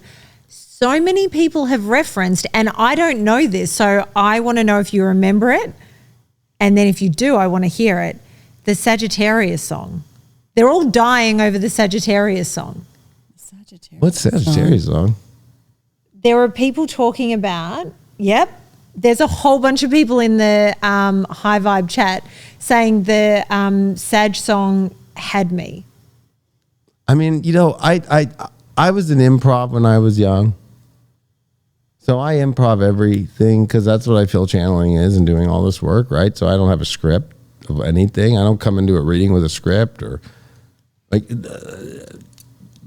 So I'm sure I was singing fucking a sad song like during those times, like, oh, Sag, you guys are fucking hanging out with your, I think it was about like them fucking like holding on, like they just want the money or something like that. Like you just like, because Pluto in their second and all their fucking South Node shit and fucking lying to everybody and acting like they're all fucking okay when they're really fucking hanging out and they really got that fucking guy that they're getting money from, fucking, they're fucking just to fucking pay the bills, but they want to show off like, look at me, I'm a model.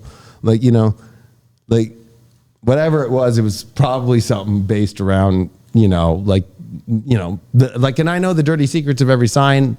And that's where I think that's what's hard is a lot of people, even in readings, they don't want to apply sun sign, solar astrology into their horoscope, which is what I teach in my schools, right? So if your sun is in, let's say, I don't know, we'll pick a random sign, Aries, and your Saturn's in Taurus, okay?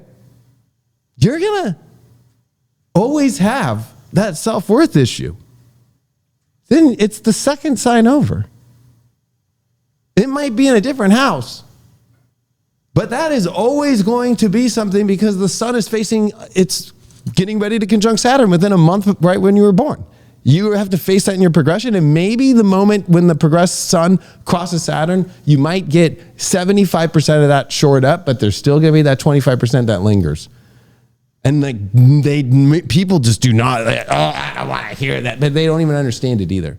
They just think, oh, my sun sign is just this whatever thing, and they go to their rising, my rising, because, you know, when you get into like Hellenistic astrology, for example, that shit's real.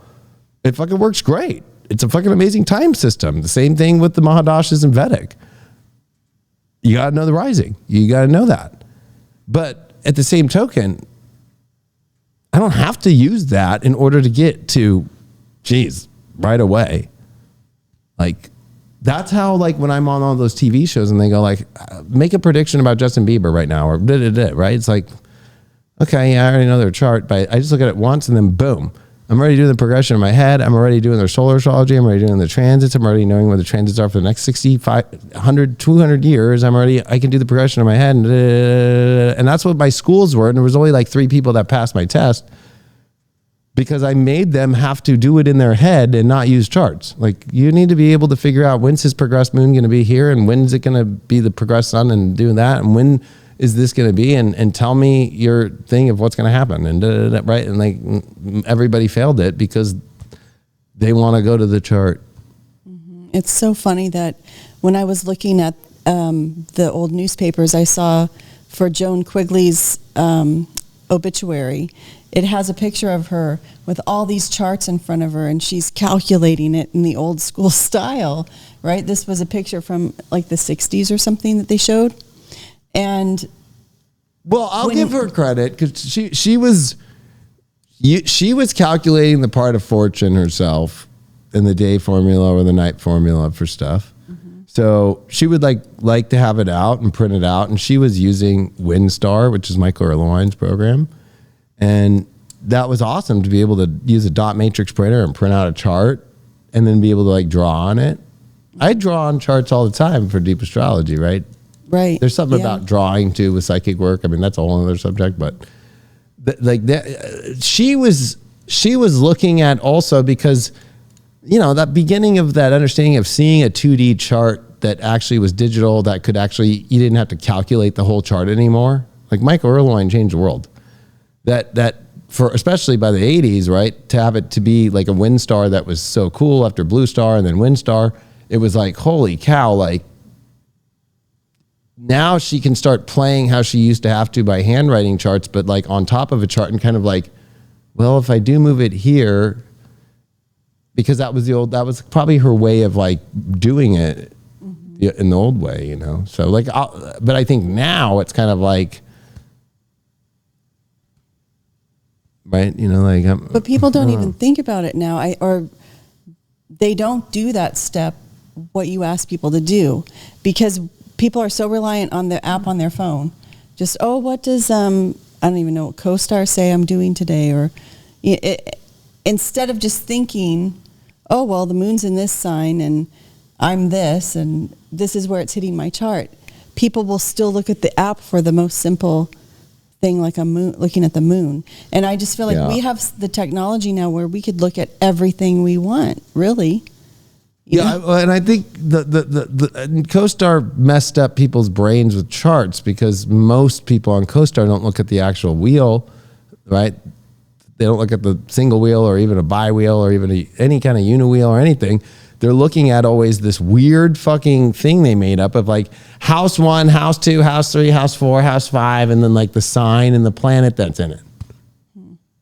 Right? So then it's like wiring their brain and making it kind of like Legos or something into understanding like, do you understand that because let's say the rising's here and the planet's in the third house, that planet is at night and that these planets are in the day? Or so these CoStar kids got messed up. But then when you look at the transits, they'll be giving people a horoscope and saying, that's going to be kind of a bad, day or whatever, based off a transit that already happened and has been separated by 5, 6, 7 degrees, and acting like it's still affecting them. Like it's already over.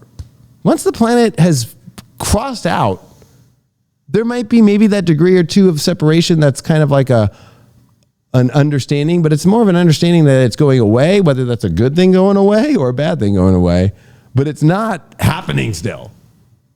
And that's what I think CoStar's done the worst for, because they literally, that was just a bunch of money injected, and how do we just get people onto this thing and make them fucking do it? And it seems relative, but it's like, it's kind of like feeding the wrong thing and preparing somebody for what's coming up when they're still talking about what already happened and saying that it's still happening when it's not happening. Mm-hmm. And that's what I've noticed about CoStar that's horrible, is I'm like, they're still talking about this planet that's separated fucking 3 weeks ago. Mm-hmm. Sometimes they'll go into a new sign and they still put it on there. I'm like, these people are fucking ludicrous. And then they try and say, loading NASA planets. Loading, it's an API. It's already all figured out mathematically. Like as if we're searching the planets. They lie to people. We're searching like as if CoStar has some fucking satellite going, we're doing the sky watch right now to check the planets. There is no such thing as that. But do you think that plays into the fact that there are all these videos that people keep coming out with now on social media where they say, you're being lied to, whatever planet is still in Aquarius, it's still in that constellation, but yet it's already been explained that just because it appears in the sky in the constellation doesn't mean that's the sign that it's in astrologically. Right. So the coding behind that and the hard code, because it's a hard code, meaning that it's in there in the APIs.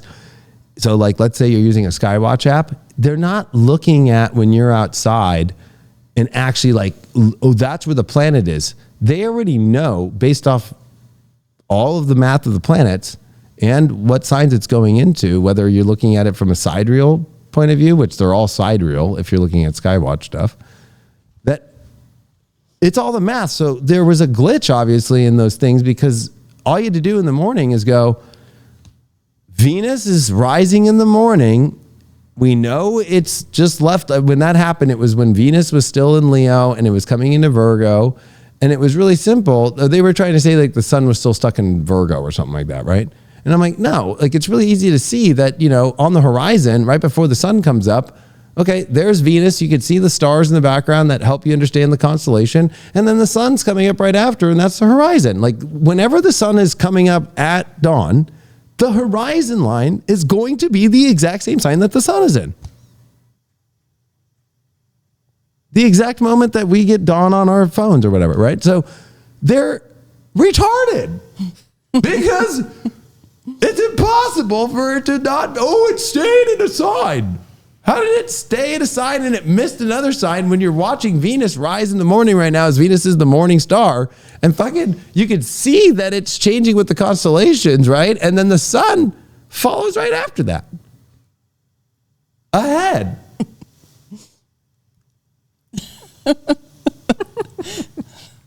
And I put all my videos out on there and nobody listened to it. They all believe that. And I can't believe that people fucking fell for that shit. I was like, this is where we're at. They don't get astrology. They just want to act like they do. Or where's this planet right now? How do you not know where the sun's at and where a planet's at? Like, why can't we see Mars? Because Mars retrograded last year. And so the sun has been on the other side of Mars. From the Earth has been on the other side of Mars for a year. So we see Mars when it's in the retrograde year, which of course is going to be coming up this year. So we're going to see Mars again this year. It's fucking retarded that people go up there. What planet can I go see? You fucking retard. The fucking Mars retrograded. You saw it last year. You're not going to see it. You saw it in 2022. You're not going to see it. And we saw it at the beginning of 2023. You're not going to see it 2023 afterward. Okay? Like, you're not going to see it. You're not going to see it beginning of 2024 because it's fucking on the other side of the sun now. Because we're faster than Mars. Like, it's just like, whoa. Maybe you should make that video. You should just start doing that. You know, don't trip we don't see. What all these festivals I go to, I teach astrology outside. Right. And I teach them it in the middle of the night, and I teach them how to read it, because if all the electricity goes out or whatever, you're running to an ephemeris. Mm-hmm. Like, I would be fine for the rest of my life, because I'm just like, oh, yep, okay, yep.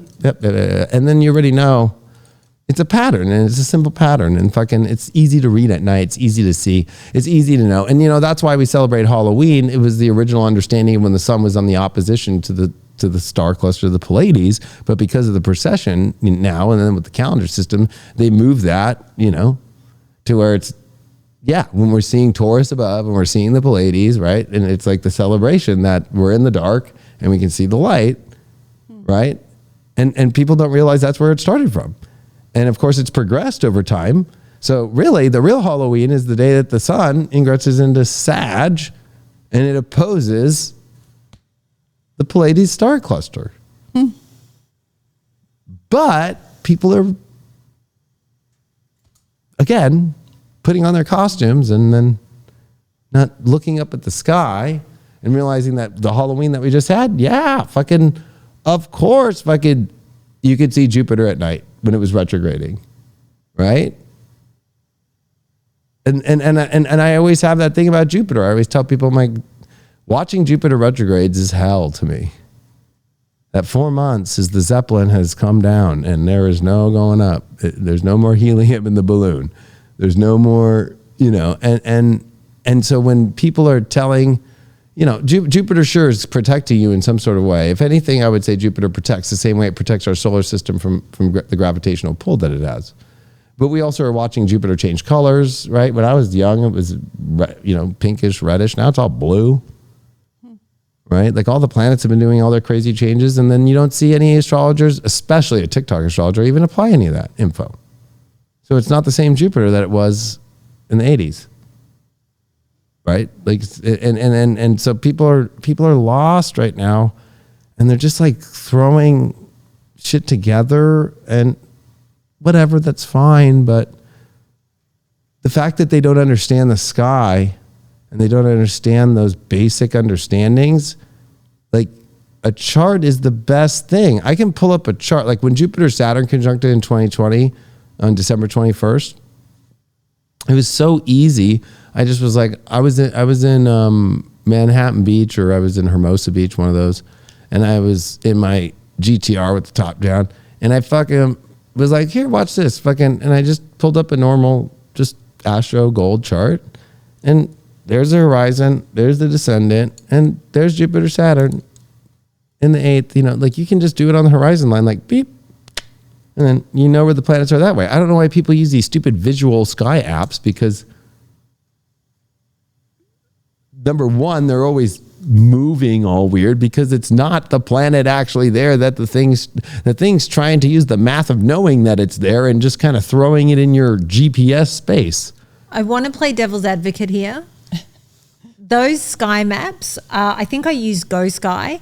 It taught me about the constellations. So yeah. I never used it as an astrology thing. It was more, and it taught me more than just the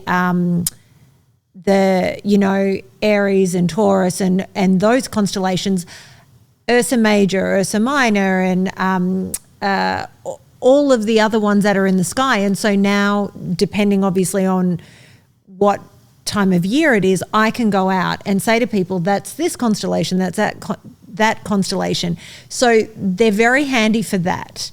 And I feel like that gave me a grounding to then go into learning astrology to learn that. But I never base the astrology on what that is showing me. Yeah, that's the thing. It's separated now. We think of astrology and astronomy as two separate things. And I don't think I can't think of any other astrologer who's looking as much at the actual astronomy. I mean, yeah, Rick Levine will talk about that, or it's sort of like well, and Gemini Brett, there's some good guys out there that are doing it, and women. But you know what I was going to say too is that everything's not co-star, because what I think is interesting is how influential that you've been, David, where especially on young men, or they were younger when they started watching you, and you got a lot of guys into astrology. When I was in high school, it was the girls who were interested in astrology, not really guys, right? Or I don't know about you. No, I think you're absolutely correct. And we have a good number of men that come to any of the live events that we have here. I mean, the numbers show is quite opposite, but I would say that the guys I've inspired became astrologers, Yeah, so, there's a lot of people using their iPads with a pen and doing it like you. Yeah, actually, Rick Levine showed me that with a iPad when it first came out, but then he didn't use it on the computer, like, I was like, and it just came out, the new iPad with the pen. He showed me it, and he was like, look how badass this is, and then he showed me, I think, on a Microsoft Surface or something like that, and I was like, yeah, that's fucking cool. I was like, I'm gonna fucking use that on fucking a show. It's fucking super easy to do. Most people still can't figure out how to do it right, which blows my mind. But I think, like, the other thing is, like, to go back to the planets for one sec, is like, and this is where it's a little harsh for people, right? Like, depending on when you're born, planets like to be in the day and planets like to be in the night. Or like for the moon, for example, the moon likes to be from the bottom of the chart. It wants to be in the bottom of the chart. It does not want to be above. Even if it's exalted or if it's at home, it doesn't want to be above in the daytime. It shines to be seen at night. It's overpowered by the sun in the day. Sun doesn't like to be below. So if you're born at night, you already got a hard chart. You know what I mean? Like, if you're born at night, it's already a hard chart, right? Or the same thing. Like, well, I also put it this other way. It's kind of like, like Jupiter likes to be seen, right? So Jupiter wants to be at night on the night part of wherever your chart is. If you have a day chart at the bottom, it wants to be in the darkness. Right? Like, people don't apply that. I know that good astrologers do. But what's the problem in like 75% to 80% of the astrology field now are these people are not being taught any of that stuff. And then they're just going and doing readings and treating their Jupiter for the person as a normal Jupiter. Oh, it's in the 10th house in the day. Can't see it. And that's why they're not seeing it. You got to teach them how for Jupiter to finally be seen.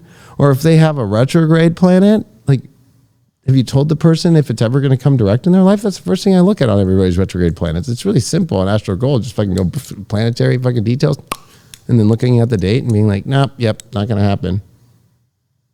Sorry. Like Joe Biden, for example, right? He's born Jupiter in the 8th house, right? Retrograde in fucking Cancer. Right? His Jupiter, that means Jupiter went retrograde right after he was born.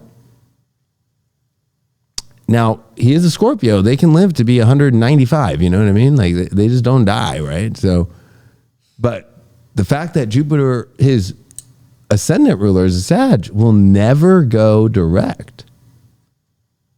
Ever. Is the reason why I've questioned his election to everything, because of the fact that his Jupiter in the 8th, like, he tried to be president more than anybody else ever. And obviously, look at I always say, like, if something's really aligned, then it should be working. It's not working. It never did work. So obviously there's questions about that, and there's deeper shit underneath that. And it's sad. It's somebody that's tried to manifest and have done crazy shit to try and get what he wants to be his what he's always wanted or what he always wanted to be. But really, what a sad way to have it. Like forever. And if there is going to be still a fucking America, I don't know.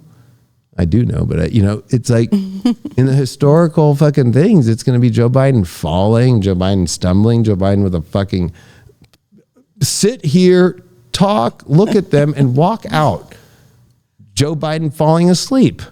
Like this is not Jupiter helping you at all. If anything, that 8th house is saying like, I'm making this very uncomfortable for you because you are hiding something.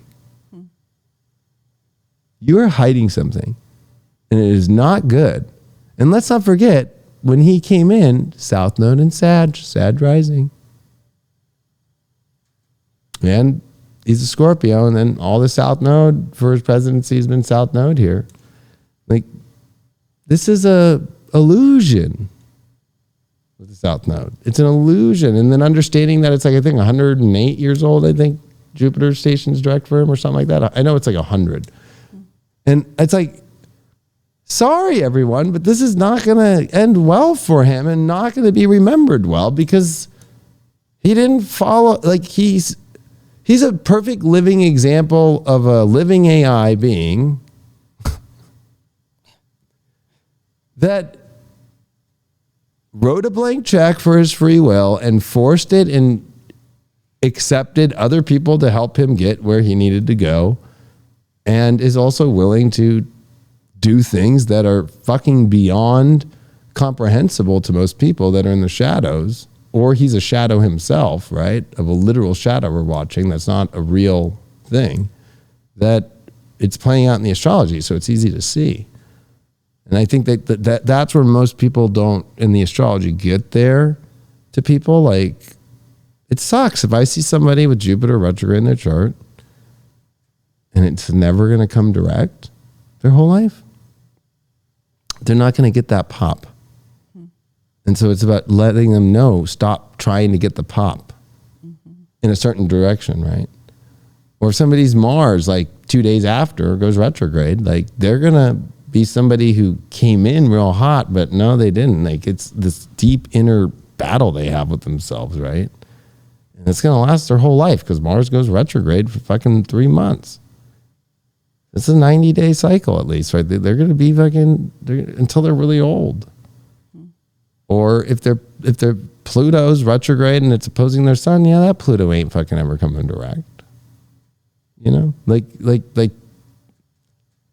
and teaching people how to understand those points is so crucial. But that's where people don't want to get into. They don't want to know. And it's kind of like the DEI thing of astrology going around now. Like, let's try to make it more equitable for everybody. Like, no, you're like, sure. You know what I see the equity is, or the equality is God blessed me with an exalted moon, a dignified Mars, a dignified sun. I'm a Leo rising with a Leo sun. That's the best you could get. But my Jupiter's retrograde fall in Capricorn. Of course. Right? I'm not going to try and... The universe already did it now. It does its natural equity. Mm-hmm. Right? Like... So it's like the idea of approaching it and trying to change people and get rid of this masculine and feminine, positive, negative, and trying to approach people to be like, well, you know, trying to change a planet to acting more masculine when it's in Capricorn, when it's feminine, right? So even a Mars exalted in Capricorn is only going to do well, not by how hard it pushes or anything, but the feminine nature that it has to embrace, not the masculine nature of Mars. But people don't want to talk about that, or even the feminine nature of Saturn in Capricorn. Most people don't want to talk about that. When you try to masculinize and try and corporatize and try and do it in such a hardcore Saturn way, in a masculine way, and it's ruled by a feminine sign, it's not going to work. You have to understand to be okay with failure. You have to learn to nurture yourself still and learn to, not try to maybe push so hard and try to receive a little bit more and try to understand. But people are trying to change that right now. And that's scary to me because that's never been done before. And then that's already mixed with all this weird co-star stuff and these TikTok people that, we're going to be living in a world where there's like 10% of the astrologers left that will actually be practicing and actually making the predictions. Because you notice none of these people are making like predictions. Mm-hmm. Like they'll say they made a prediction. Like, look at this little story happened. It's like, no, like okay, like sure. Like we're talking about like, can you consistently predict like I told everybody this week on Monday, I'm like, yeah, the strikes from the U.S. against the Iranian thing's going to happen on Thursday when the sun and the moon exactly square. And it exactly happened at the same time today. Right? I didn't hear anybody else say that out there. But it's like you should be rolling with a prediction every day. Like that's the whole thing. But that's the thing. And then that's a whole other world. That's mundane astrology. But that's where I think somebody is hurting in their astrology life if they're not doing a horoscope every day and they're doing readings.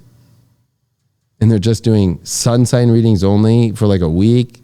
They're never really in the astrology. They're like showing up to the whorehouse once a week and thinking that all the whores are going to love them when there's somebody at the whorehouse every day. You know what I mean? So I don't know what you mean, but I do.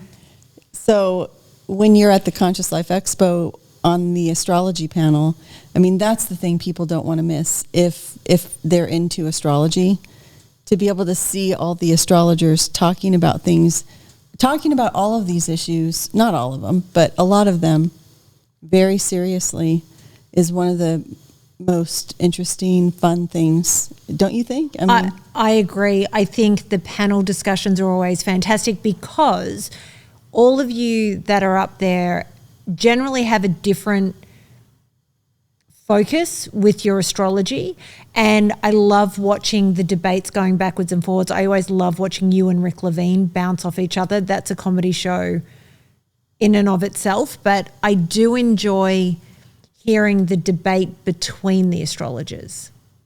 Well, I think, coming from somebody who's made a lot of waves on that, especially against Susan Miller when she predicted in 2020 that you're going to have the best wedding of your life, and yes, in New York, and that 5G is amazing and all this crazy stuff.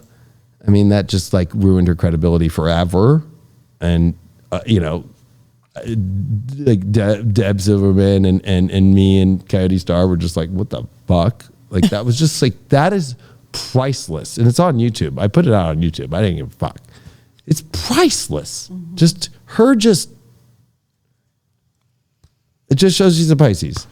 So like, but like, and there's good Pisces out there, don't get me wrong, but she's just one that won't get, in her New York way, like, oh, I need to have good Wi-Fi, or good 5G. I live in New York. Like, is this about astrology or about you and your fucking, But coming into those things, it's about, I think it's been unspoken. I'm just going to speak out loud. We go into those things like maybe just Rick Levine and I, and maybe that's it. But it's like, what is the little thing that we haven't put out publicly yet that we can debate that's going to be like, oh, this motherfucker figured, oh, let's have it. Okay. Oh, and you got that. Like, we got to one up ourselves to advance the astrology community and each other. And I look forward to hearing what another astrologer is going to say. I hope they try to one up me. I'm coming in there with stuff that I'm going to be like, oh yeah, let's talk about this. Oh, what? Okay. Oh, but you understand, like that's the whole unspoken thing behind it all. And it's not about trying to prove somebody wrong or anything. It's about all of us advancing each other and advancing the collective together, which is what I really like. And then having some interesting debates. But I think it might get a little bit contentious because I'm really upset being an American and having a family that helped build this country and having a family that came on the Mayflower. This equity, DEI, and advancing that into the astrology agenda is the opposite of equality. It's the opposite of what the freedoms for equality is. And it's, we're in the same transit of the segregation and the slavery that happened in the 1850s into right before 1860. And people just like, especially in the South, were just like kowtowing the same ideals.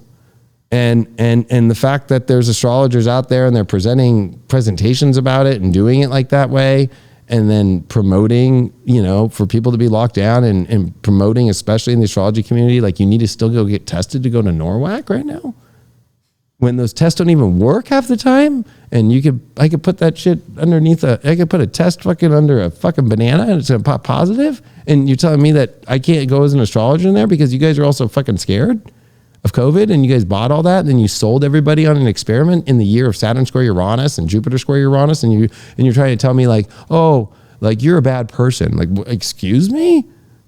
Because I'm not going to change the astrology, that nobody's changed it. Nobody's going to change the foundation. You don't change the foundation of math. You don't change the foundation of nature. And we have a trans astrology community. And I'm not talking about the sexual. I'm talking about a transhuman astrological community now that wants to, as astrologers, they are the head of it. And that's their base to get money. So they've lost all their regular clients. So they're only left with the people in that movement now. And so they're willing to kowtow it and change astrology in order to just keep readings and clicks coming for them, because they're not going to get readings from anybody else. And so they're willing to change it into a way that you're going off completely the whole basis of the whole entire divination structure, period. Which means that it's not based in divination at all. It's completely starting to, you know, go off the rails. And so, you know, I'm not going to be afraid to bring that up. But you know what? I might get censored. I'm used to it. I might get, you know, again, labeled and have another Reddit made about me, but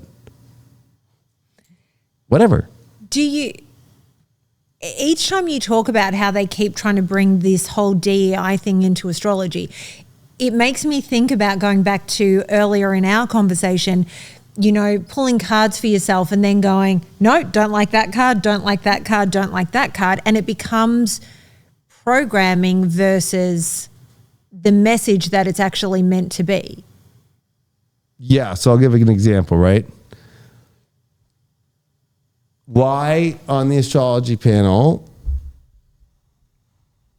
if I were to look at all the charts of everybody, there's not enough of every sign represented. If there's only going to be 6 of us up there, there's 6 signs missing. Or maybe if there's 2 of the same sign, now there's 7 signs missing, or right? So that's the same idea, right? Like, oh, there's not enough Gemini risings represented here, with also moons and da-da-da. I mean, like, now it just starts getting into crazy town. But taking away the idea, like, why is Rick Levine on that panel and I'm on that panel? Oh, he's a exalted sun in Aries with a moon in Cancer. So he's got a exalted sun and a dignified moon. Oh, the Leo King's up there. Dignified sun, exalted moon. The 2 best sun moons to have is Rick Levine and David Palmer, the Leo King. And of course, that's why we're on that panel. It's not diversity, right? The universe gets us there. Not because, oh, Sam Reynolds wants people to change things up and fucking make everybody do that because that's his only way to get people.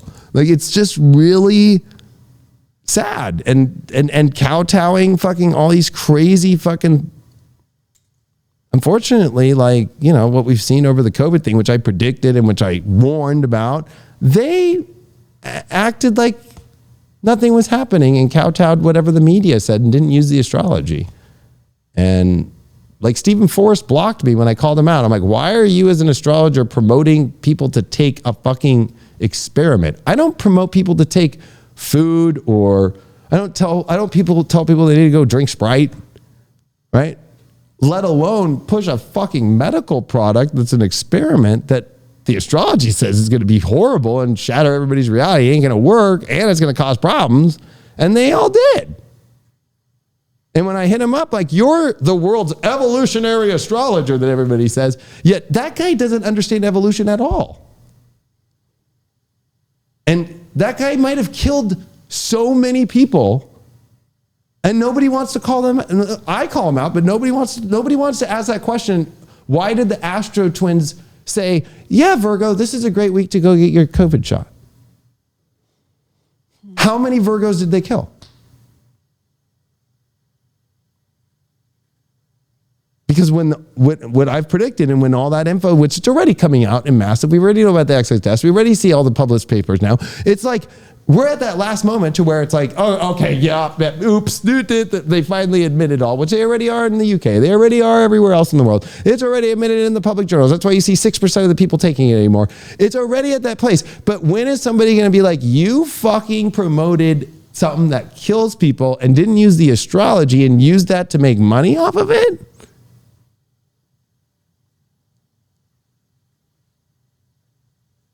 Knowing Saturn and Pluto were conjuncting in Capricorn, that it was dark, fucking controlled, planned destruction, the same way AIDS was? They're not going to like me on the panel this year. So would there have been something in the astrology also that said astrologers will divert from their message this year or during this transit? Or light workers in general. Say that one again. Was there something in the transit that said, that warned people, your experts are not going to be in their right mind, they're not going to be looking at the astrology, they're going to be deluding themselves and not giving you good advice? Well, I mean, I don't know if you remember in my 2020 survival guide, 3-hour video, I was warning with this Saturn Pluto transit that came in 2020 that was going to come and all that stuff. And I was screaming on Deep Astrology, right? Like, nobody wants to talk about plagues, right? At least I have all the receipts, right? Like, you know what I mean? Like, nobody was thinking about a fucking plague. Everybody's like, what is this guy talking about? Whenever you say that, David, I remember sitting over there, hearing it echoing through this building. That's, for me, the memory is like not only you saying it, but just the whole 13,000 square feet fucking, nobody wants to talk about plagues, just like that. Fuck, you know what I mean? And that's in August and July of 2019. And then, of course, in 2017 and all that. But long story short was I was warning people, like, there's going to be a bunch of people saying, you must do this. And if anybody, so it was more than just anybody of some sort of like getting advice from, but your family, a friend, a person on the street, didn't matter. I made it like anybody who's trying to force you to do something that's you must do this or else is a liar and caught up in the fucking whole dark game. They don't even realize it, or they are it and they are fucking caught up. I fucking have the receipts. So I said that, right? Multiple times. So it was really easy to see that. Also, as an astrologer, that was my debate with Stephen Forrest, but she didn't even want to have the debate. And then he fucking claimed I was fucking, he like cried like a little baby, like as if I was offending him. I was trying to have a astrological, like positive debate to also like question, like, what are you doing? And Saturn square Uranus. So that's experiments, Uranus and Taurus, square Saturn and Aquarius to the people going bad. It's not going to go good. The plan is not going to work. It's going to be diverted. And it's also foreign and weird, crazy, weird shit with Jupiter and Saturn that were squaring Uranus. Like this collective idea is with Uranus and Taurus going to be like, no, we shouldn't be changing the foundation of people's DNA. Like, you know, it's not going to work out. It's going to be a shattered reality. That's why I called shattered reality. I put the cigarette out, fucking wore the bandana to show people like, I'm not following that shit because I'm telling you the astrology says if you follow it, you're walking into a fucking purgatory, which then I did purgatory. So it was very clear and very easy to see in the astrology.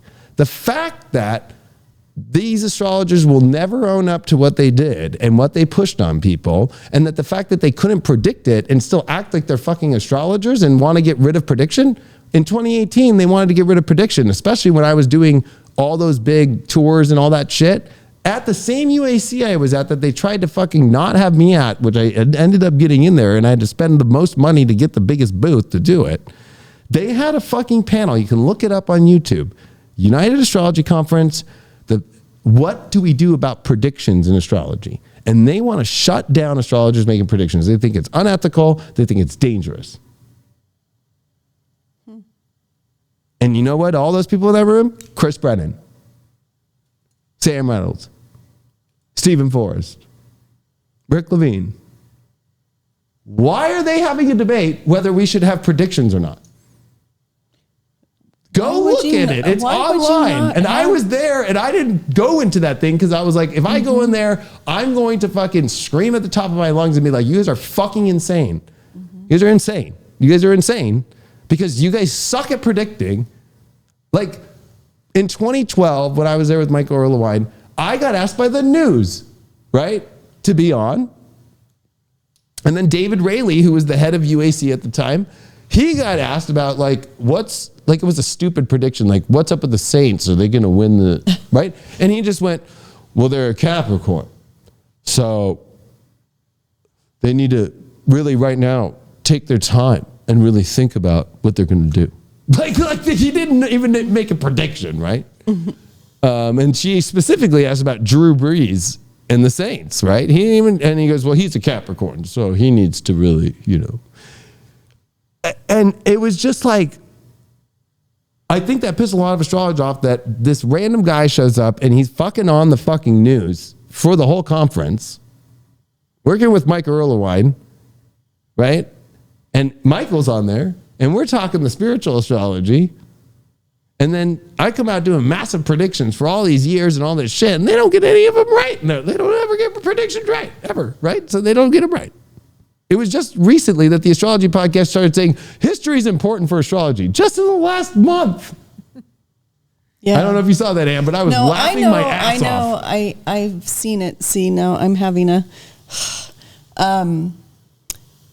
the thing is that I agree, right? It is. And it's a good thing that they're saying that. And, little late. But they're so...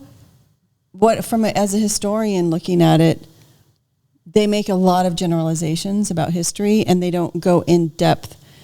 It's astrologers talking about history. They need a historian. I know. But exactly. But I'm saying that's what you do is that I wouldn't put together a podcast and get a historian friend over and we're going to talk about astrology. And history is not just, the Industrial Revolution happened and the French Revolution happened. It's all of the pieces fitting together. Yeah. Right. And that's what astrology is as well. And so I'm glad that they do it, but I'm tired of seeing the same video over and over again. But who doesn't do it is like Pam Gregory will talk about history sometimes, and then she is more complex about what she really gets in and talks about it and really focuses also on the astrological transit she's talking about. But the emphasis is still astrology, but. Well, my whole point was like, they just made that like if you didn't know, it's important. Right. Like in 2024, you didn't use that for what you told everybody over the last 4 years. You didn't make that a big point to understand what was going on. Like it was pretty easy to see, like, these are transits that haven't happened in 800 years. These are transits that haven't happened in our lives. These are transits that are, every transit that's been happening over the last 4 years have been never seen before by any human that we could even relate to. So we can only relate to people super far back to the Renaissance or to the 1200s or even farther back, that you and I've gone even farther back, or I've even gone to Paul the Apostle at the Mars transits with the Saturn thing that happened in 2020. Like people are... That was how the predictions are made. Like the fact that they're just now acting like, yeah, we know, yeah, we're doing it now. Right, but it makes sense now why they don't go into detail. If they don't want to do predictions, then it makes sense. If they're avoiding predictions and they're just looking at, isn't it curious that every time this happens, huh? Well, you know why that whole thing happened at UAC? Because the astrology, 99% of them got the 2016 election wrong. They all said Hillary was going to win, right? And that's why they had the debate, because it made them look bad in the media and the press. Well, that was going to be my question. Do they think that predictions are dangerous because they can't predict anything? Well, they predict based off their own right? So like, and people still don't watch my election video that I did in 2020. I did 2 of them. I did my pre, where I said, I don't even want to make a prediction because this astrology says this is not going to be a normal fucking election, and it's not even going to be an election that's going to even turn out what's normal, right? So they always forget that. And then I said, if I had to pick the old school way, knowing the astrology is not going to turn out any way that it's going to be, I'll pick Trump and he's going to win that night, he's going to be the winner. The night of the election, he's going to win, which is what happened. And then, they changed it, you know what I mean? But the funny part is in 2016, I got so much flack by being the one who was like, Trump's going to win, Trump, Trump, Trump, Trump, Trump, Trump, and going out and getting some media attention from it. And then especially when I went on Astrology Hub, they were so scared for me to fucking be out there and be like, yeah, it's going to be Trump. They were so scared about putting that out. And then that whole thing started because they all failed and they look bad in the media and they don't want astrology to look bad anymore. Well, that whole room is the one that makes it look bad. They've been wrong, right? They were wrong about COVID, and now they're creating their own cult of astrology where it's like, it's cool to be an astrologer and still test in 2024 people to come in with a test that never worked. Mm-hmm. Like they don't even look at the fact of that. So how do they look at the fact of the astrology? Well, it's become more like a religion than ever, because a religion holds fast to its dogma and its beliefs over whatever you experience or see in the world that you're living in right now. You have to believe in something else. That's, the astrologers who won't make predictions or who are making predictions that are wrong because they're hoping instead of predicting, right? They're not looking at the math or making an honest assessment. It's more like, well, we believe it would be nicer to be like this. Yeah, or like with the DAI thing, maybe an astrologer is not ready to be at the place that they're at, but then they're getting forced or getting the opportunity because of their color of their skin or their sexual preference that's throwing them into a position that actually, if we're going to use their debate about prediction, is going to make it look even worse. The same way we've been seeing the DAI of like, just because their sexual preference is one way, they should be the press secretary. Obviously, she's been the biggest liar of all time, most Pinocchios, and not truthful to the American people. Like, so you want to apply that in astrology now, somebody might not be ready. But forcing it and then backing anybody who's good, it doesn't matter because astrology is about oneness. Spirituality is about oneness. So DEI to me is the biggest, darkest thing that's ever happened to God and to oneness. And especially if you use John D, it's all about oneness. All the planets fit into each other in a hieroglyphic monad. DEI, when you're picking and choosing what you want, does not. It's your own ego as the humans picking the oneness, not the divine.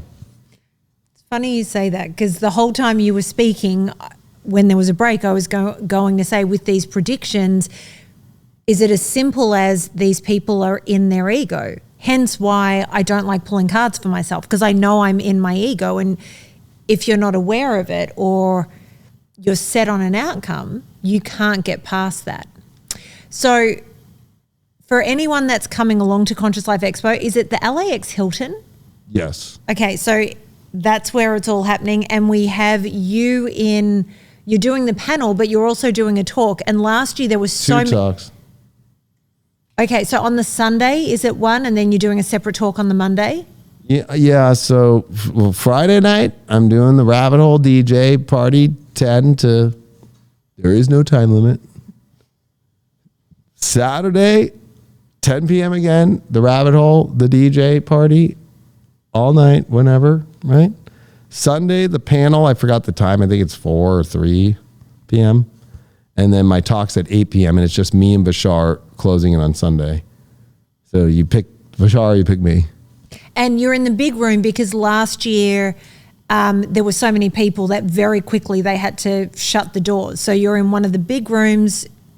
If you're someone that missed out last year, there is space. Yeah, I mean, and I was just at Disclosure Fest and it was Bashar and me again. Or last year, guess who it was again next door to me? It was Bashar and me. So I guess the spiritual community likes to always, or in 2013 at Lightning in a Bottle, Bashar the Leo King. So, okay, the universe obviously wants Bashar and me to be the option at the same time all the time. And, are people ready to go get the info that's actually got the backing? Nothing against him. He helps. But that's the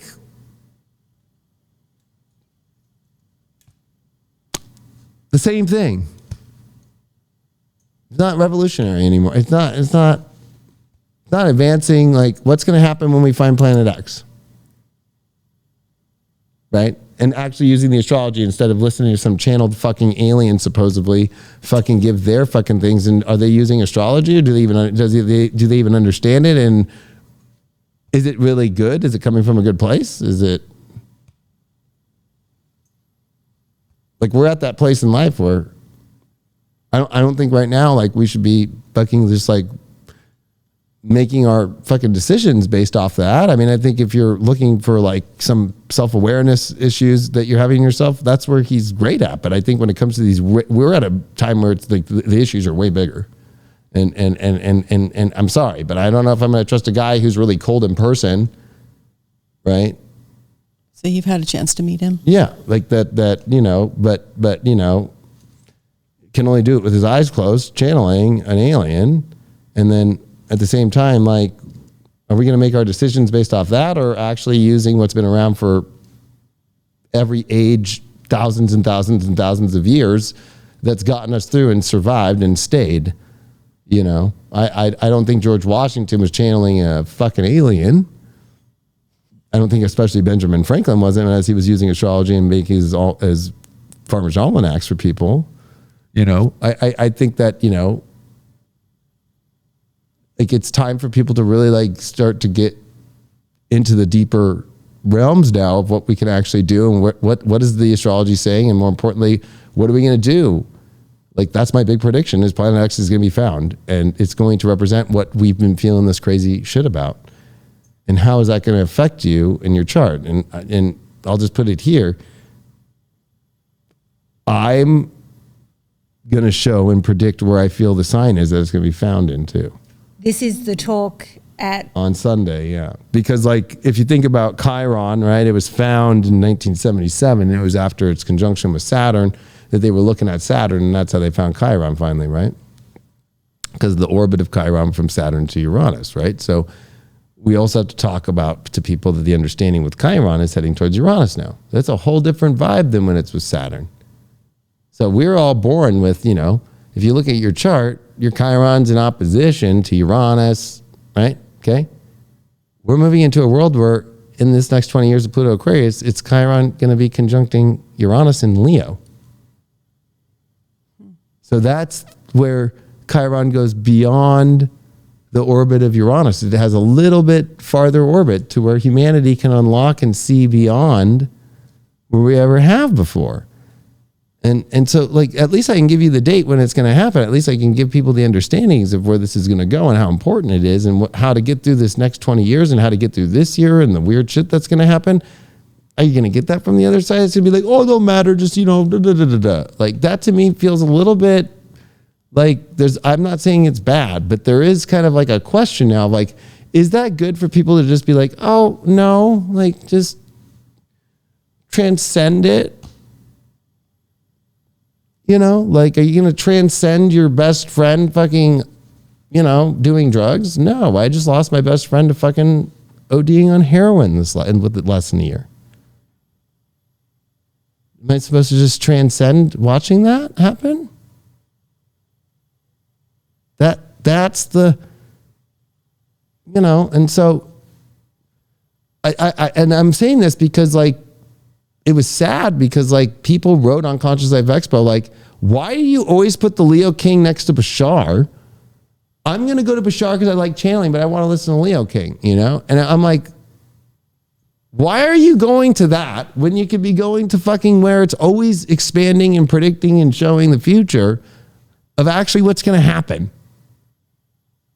And, you know, that blows my mind that people are more interested in the candy. Again, whether it's an alien channeled person or a fucking tarot reading on TikTok. Like, and then on Monday, my post-conference lecture is a big one about all of the secrets of how I do mundane astrology, which is prediction and so forth, and horoscopes that affect everybody, but the whole journey of how it happens and how to actually embed it into your life and so much more. And that one's for those people who really want to understand the whole system of how to be a mundane astrologer in this extraordinary time to actually better the world, that we all as a collective have to start understanding a mundane world that is connected to a divine astrology. But people are, again, where do they want to go? I want to go watch a channel or that, because that's like mystical to them in a weird way, when really, are you going to do that with Neptune, Saturn, and Pisces? Like, that's like being like, I want to do fentanyl right now. It's cool. It's in. That's how I look at the people. Like, I'm channeling the fucking Palladians, and that's why I stopped channeling the Palladians, because they told me, like, you already got all the info, give it out and use the astrology and do it all. Like, they might come through once in a while, but they are not fucking, like, there's people who are like, you have to go through me to get to the Federation. You only through me. I'm like, do you think you're Christ now? Only through me you get to the fucking God. That's the shit that I'm like, I'm a little worried that's where, especially, anyway. So much ego in a community that, like you said, is meant to be oneness, where we all come together and there's this sharing of information. Anne and I, when we were talking about putting this show together, we thought that we would end every show with the same 4 questions for everybody. So Anne's going to kick off with number 1. This is such a great question for what we've been talking about. Here's a transition for you. What makes you laugh? Stephen Hawking fucking finding out that Stephen Hawking was at Epstein Island and they got midgets for him to do complex problems, and that's how he got off.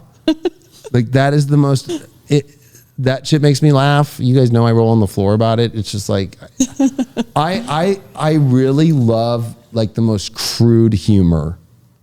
Like, I can't do the 25-year-old Netflix girl who's like, oh my gosh, so like I was in college and then like I got drunk one night. Like, that doesn't do it for me. And I feel like I need like really hardcore, really crass, and even if it goes it needs to push beyond a boundary that's like where people are like, that might be a little fucked up. That makes me laugh. But also the positive things that make me laugh, for my daughter, with her 2 little teeth right now, and the way she smiles and the way she like laughs, because she loves my goatee, my beard. So she just puts her hand, she just laughs and laughs and laughs, and Sophia's just like, that's daddy, mommy and me, we don't have that, So, I could be that warm, bubbly, fun laughter, all the way to, to be honest, I laugh at all the fucking shit against liberals. Like the liberals don't have memes. They don't know how to meme because they're so fucking lost in their DEI and their fucking blockers and fucking changing their hair color and fucking taking a shot, that they forgot about laughter. They forgot about being funny. They forgot about life and living in their heart. They're so protected about trying to like force everybody to like them, that you don't force anybody in life. You can tell somebody's forcing because they don't know how to laugh. They don't know how to make jokes. They don't know how to, like they're trying to force something else, Somebody who's comfortable in themselves can laugh at anything. And you don't see most people laughing. Most people are like, That's unfortunately what Stephen Hawking wasn't doing when he was getting off. He was like, So. Okay, so who was your biggest spiritual influence? Well, I mean, there was definitely Christopher Wohlcke, astrologically wise, and finding him on YouTube. And it was from a Capricorn friend of mine, Amy, who I just moved. My girlfriend and I just broke up, and my brother and I moved in, and it was on my computer, and it was like, watch this YouTube video, and I'm the kind of person who's like, no, I don't want to see what you're showing me. At that time in my life, I was like, especially Amy, I was like, nah. But she showed me, and I'm like, oh shit, you know. And before Chris, Eckhart Tolle was a big influence on me. Like when I read Power Now, really shifted me with consciousness. But Barbara Marciak with Bringers of the Dawn. So I would say those three. Oh, it's mine next. It is. What would your advice be to people on how to transcend fear? Go into it. I mean, we're always there's nobody that's perfect at going through fear, right? So anybody trying to say like, I go through fear better than you, like, I have things I'm afraid of right now. Like, I'm afraid of planes still. I'm afraid of fucking going to the dentist and fixing my teeth again. Like, but you know, the more that we wait, the more we miss out on, and the more that it feels better on the other side. Fear is the ultimate best feeling when you face it. Like, the exit of the fear and getting through whatever it is like better than any positive drug feeling there ever is in the world. So, you know, and a lot of it is like, why is the fear coming up? Usually there's something underlying that you have to look at. So, you know, like, it's not just the thing that you're afraid at, it's the thing that's hiding, that's causing you to be afraid of something that you're not willing to face, you know? And the final question, what's the best piece of spiritual advice you've ever been given?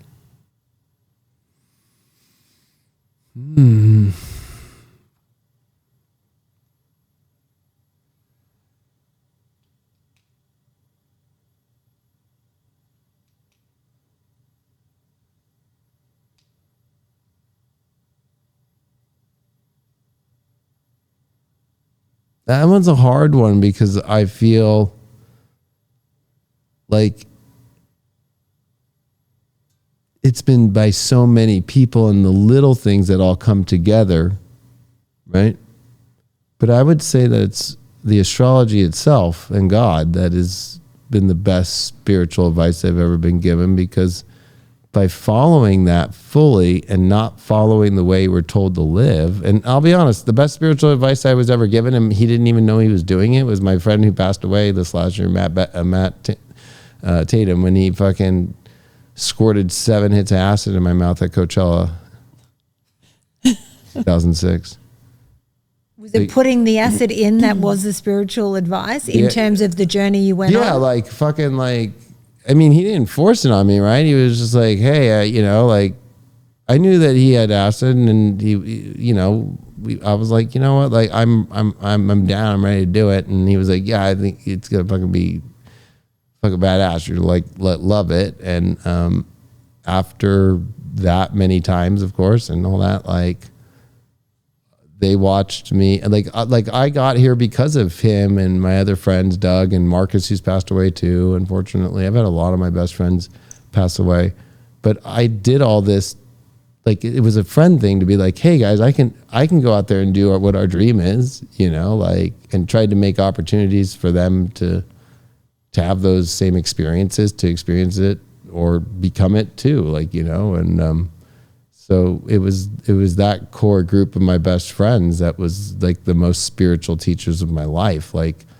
of laughter and fun and music and staying up all night and watching fucking the weirdest shit and laughing and smoking cigarettes at 8 a.m. on acid, fucking after the fucking wherever crazy event we went to or whatever situation happened, and just fucking like loving the universe and life, and just fucking, you know, I miss those days more than any other time in my life, like, as far as whenever you think of what you miss in life, you know. And then I would say that my dad, like, always was like, just fucking do what you want. Like, he was the one who supported me the most when it came to becoming an astrologer, which was kind of surprising, because since he's, you know, not like super spiritual, but he was like, that shit's badass. Like, it's like, do you, like, fucking, you know, even my mom admitted at the time, you know, she's a mom though. So she's like, you know, how are you going to make it being an astrologer? And she was worried about me already being in TV all the time and getting all the bad press and all that shit. And Jimmy Kimmel fucking talking shit on me. Right. So, like I could understand as a mom being like concerned. And that's when the economy was horrible too. Right. 2009 and 10. And I'm like, yeah, I'm going to go for my dreams and be a DJ mom that's popping ecstasy and do fucking astrology.